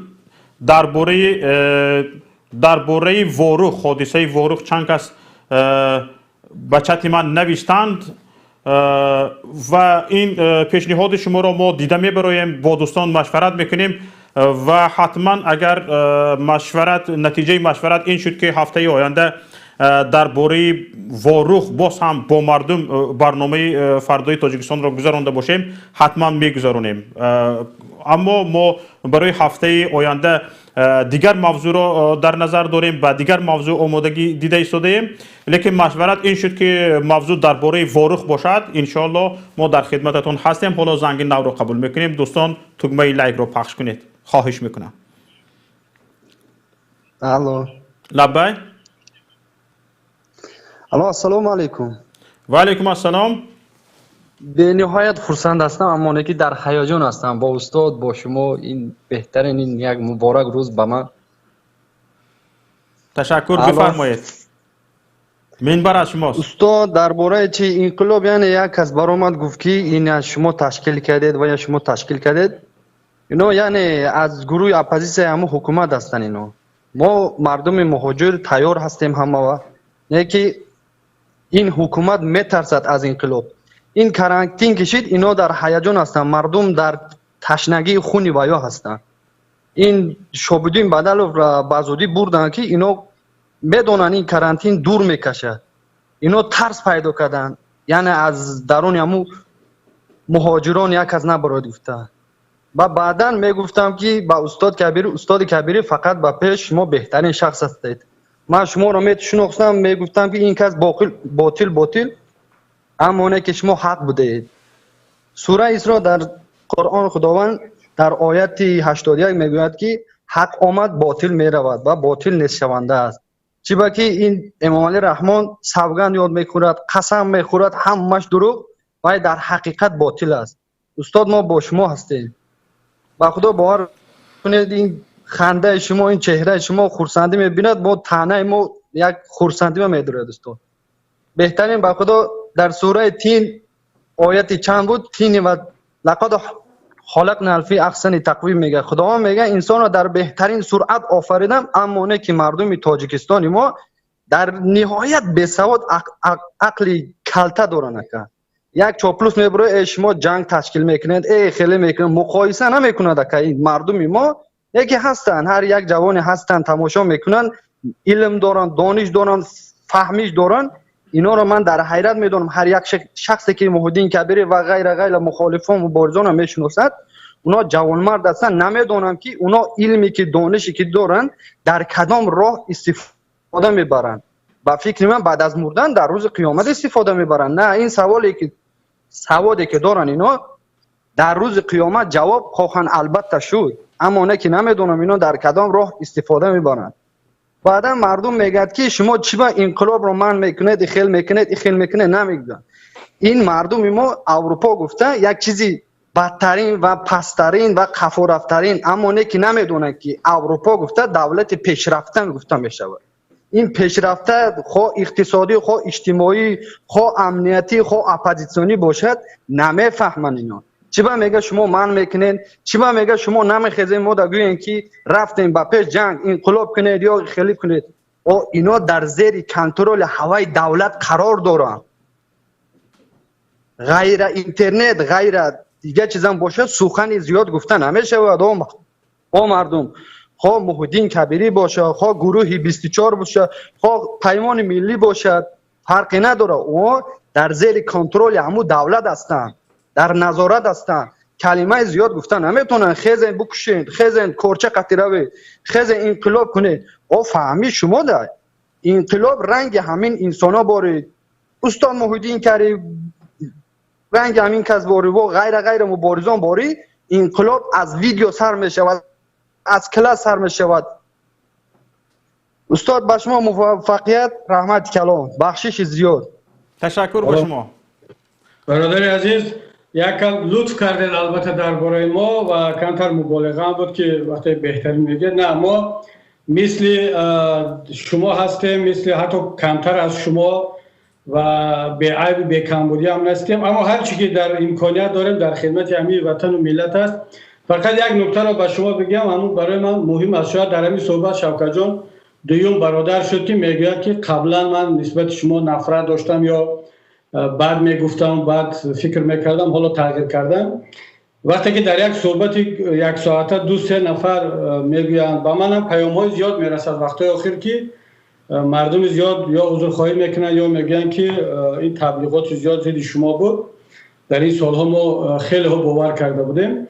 واقعا در این چند سال اخیر اونقدر حجم تبلیغاتی که علیه من شد، علیه نهضت، پیمان و مبارزین شد، این به نتیجه نبوده است، به تاثیر نبوده است. و از همه عجیبش این که در همین چند سال اخیر ما خاموش بودیم و من هم باور میکردم که خب اینا گفتن میگیرند و مردم باور نخواهد کرد به حرف دروغ و اینها. اما بعدا دیدیم که نه، این تبلیغات شبانه روزی مقامات در تلویزیون و رادیوها و خاموشی ما از یک طرف، از طرف دیگر حتی بعضی نیروهای اپوزیسیونی هم در خارج، شما میدونید که در این چند سال اخیر خیلی یک هجوم تبلیغاتی علیه ما را قوی کردند و خدا را شکر که الان این شب و روزها از طرف دیگر مبارزین این کم شد. اما چند سال پیش با تمسخر، با خنده، با در همه چیز کبیری گناهگار، نهضت گناهگار. و با گفت شاعر تا مرد سخن نگفته باشد، عیب و هنرش نهفته باشد. هر بیشه گمان مبر که خالیست، شاید که پلنگ خفته باشد. تا اگر مرد خودش سخن نمیگفته، با مردم صحبت نمیکرده است، بعضی از مردم اینا باور میکردن و همین صحبت های ما و شما با مردم و گفتگوی مستقیم درباره کمبودی‌های خودمان، من آشکار و به یگان پرده کمبودی‌های خودمان، کمبودی‌های نهضت، پیمان و حتی کمبودیای رهبریت در گذشته گفته ایستادیم.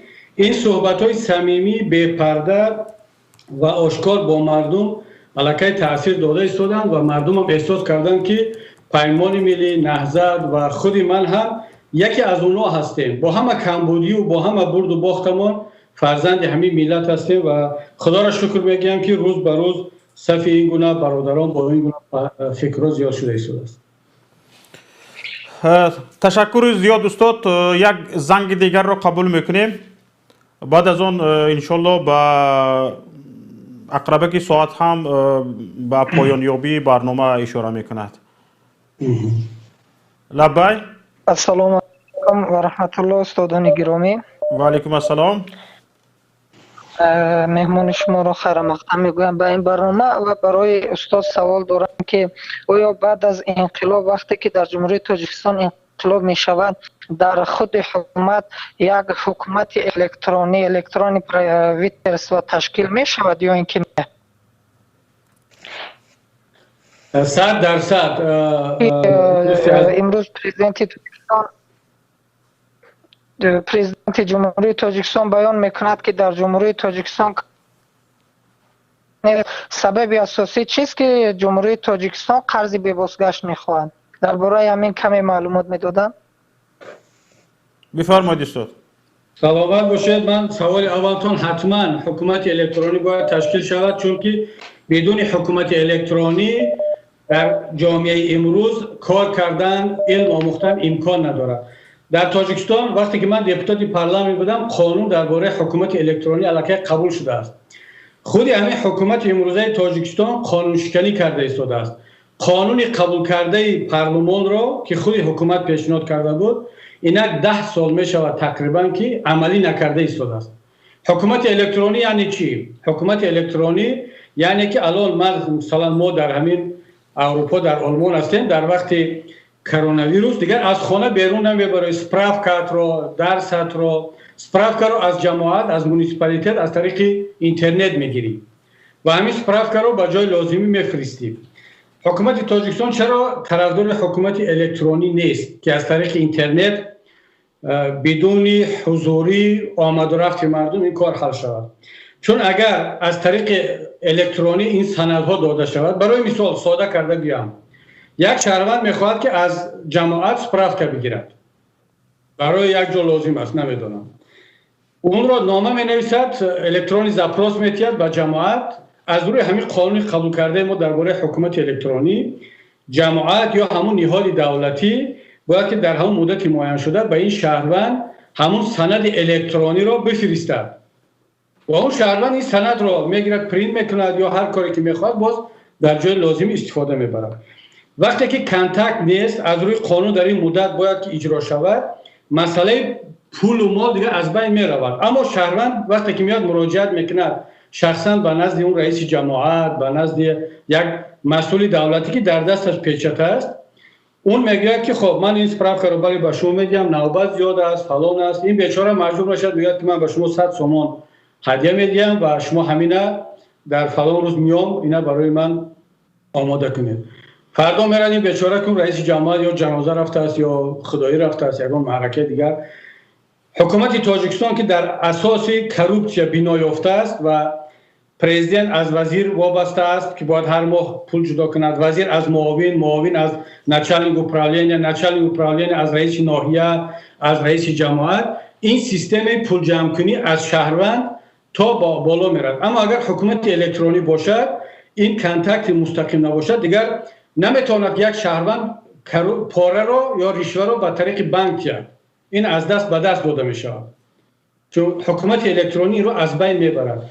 برای همین حکومت تاجیکستان با دو سبب نمیخواهد حکومت الکترونی جاری شود: یکی کروپسیا، پول کار کردن، دیگر اینکه برای حکومت الکترونی اینترنت قوی و به محدودیت لازم. بلوک کردن سایت ها در حکومت الکترونی جا نمیگیرد. اینترنت ضعیف حکومت الکترونی نمیشه.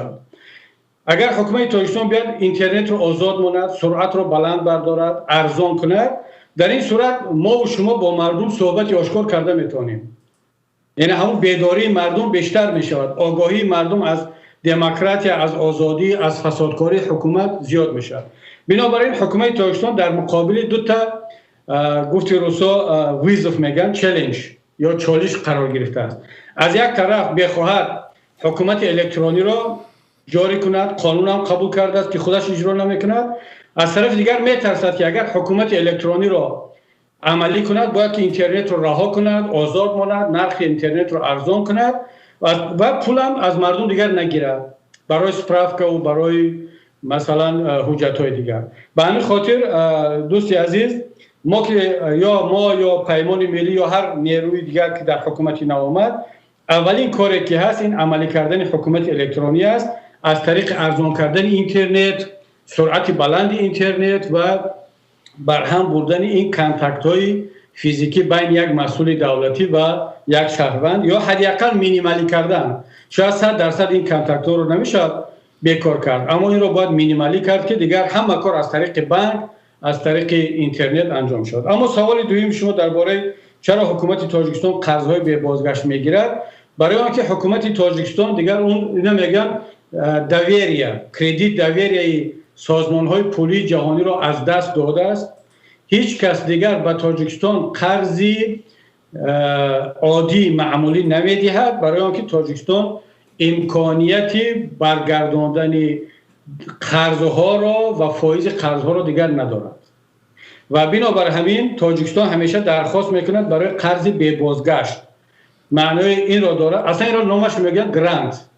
گرانت مثل طلبیدن، مثل صدقه خواستن. مثلا حالا گرانت چیزی بدی نیست برای مثلا یک سازمان غیر دولتی از سازمان های بین المللی گرانت میگیرن. مثلا یک ژورنالیست، یک رسانه، یک سازمان دفاع از حقوق بشر میآید با سازمان های بین المللی با کشورها پروژه می نویسد که به من گرانت دهید. گرانت معناش این است که شما به من برای این پروژه هم پول جدا کنید، من به شما پول رو بر نمیگردانم، اما این طرح رو عملی میکنم. اما یک حکومت نباید گرانت طلب کند. حکومت بودجه دارد، از مردم نلاق جمع میکند، از مردم پول گمرک میگیرد، خودش باید که تولیدات داشته باشد. اگر نیاز به پول خارجی دارد باید قرضها بگیرد، قرضهای امتیازناک، قرضهای معمولی و اون رو برگرداند. اما وقتی یک حکومت طلب درخواست قرض به بازگشت یا گرانت میکند، معنی آن را دارد که گفته شده است که من دیگر قدرتی برگرداندن این قرضها را ندارم، با این فایزها داده نمیتونم. برای همین حکومت تاجیکستان امروز رو آورده است به قرضهای به بازگشت، به گرانت ها از سازمان ها، از بانک ها میگیرد. اگر این را به زبان مردمی بگیریم به طلبیدن رو آورده است دیگر، و قرض اقتصادی گرفتن نیست. تشکر زیاد استاد. امروز که نه فقط درباره موضوع اساسی ما، درباره دیگر موضوعات نیست صحبت های زیادی رفت. فقط اینجا که برنامه ما به آخر رسیده ایستاده است، من از شما میخواستم همین موضوع اساسی امروزه را یک بار دیگر خلاصه گیری میکردید، خلاصه های خود و اندیشه های نهایی خود را میگفتید و با همین برنامه امروزه را به پایان میرسانیدیم. سلامت باشید برادر شوکت جان و دیگر دوستان در استودیوی پیام تیوی و اینچنین مردم عزیزی که با ما امروز بودند. من حالا خلاصتا یک بار این موضوع رو جمع‌بندی کنم. اول اینکه خدا را شکر ملت بیدار شده ایستاده است، روز به روز صف آزادی خوان و صف کسانی که میخواهند با یک خیزش، با یک اعتراض وطن را از دست این دسته دوز آزاد کنند روز به روز زیاد شده ایستاده است و این نشانه خوب است، این یک بشارت است. دوم اینکه هیچ کس حق ندارد ضد انقلاب باشد و پیش روی انقلاب را بگیرد. خدای نکرده مبادا مردم عزیز، برادران و خواهران فکر نکنند که ما مخالفی خیستن مردم و انقلاب مردم هستیم. نه، برعکس، ما طرفدار هستیم، بلکه خودمان اعلان کردیم و انشاءالله کارهایی که کرده ایستادیم برای نزدیک کردن اون روز هست. اما باز با صراحت اعلان می‌داریم که مخالف همه گونه اقدام‌های ناسنجیده و احساساتی هستیم که مبادا اگر پیش روی این بیداری گرفته شود و یک بهانه برای پرووکاسیون و سرکوب کردن به طرف حکومت یا بیرون کسی دیگر داده شود. و اون روز که فرا رسید یا یک حادثه شد که مثل مردم خراسان مردم خودش به طور طبیعی قیام کرد و حتما این روز خواهد رسید و اگر ببینیم که نه یگان حادثه نیست، یگان چیز در پیش نیست، بلکه مردم خودش پخته رسیده ایستاده است، حکومت با این ظلم و با این دیکتاتورش گذرانده ایستاده است، در اون صورت با مشورت با همه نیروها می شود که یک وضعیتی را، یک روزی را تعیین کرد تا از مردم دعوت کرد که مردم بیایند و اون روز انشاءالله که دست جمعانه از این دیکتاتور خلاص شویم. بنابر همین برادران و خواهران عزیز، من از این صحبت بسیار شادم و احساس کردم که مردم با مبارزه آماده هستند، روز به روز تیار شده ایستادند و انشاءالله که صحبت را ما با شما ادامه خواهیم داد و دعا میکنیم که پروردگار هر چه زودتر اون روز و ساعت آزادی ملت را از این دسته دزد و غارتگر نزدیکتر بیاید. خداوند نگهبانتان باشد. تشکر زیاد استاد گرامی. اظهار منتداری میکنم که وقتی پرقیمت خود را دریغ ندانسته در این برنامه ما شرکت کردید و تشکر به شما تماشابینان گرامی که با ما بودید. تقریبا 5000 نفر مستقیما ما را تماشا میکردند و چندین نفر با ما در تماس شده ملاحظه سوالهای خود را مطرح کردند و تشکر به همه آنهایی که حتی با ما امروز نبودند و بدتر ما را تماشا خواهید کرد. با همین برنامه امروزه فردای تاجیکستان به پایان رسید. با امید فردای گل شکوفان تاجیکستان برنامه امروزه را حسن خاتمه میبخشیم. سربلند و پیروز باشید. السلام علیکم و رحمت الله.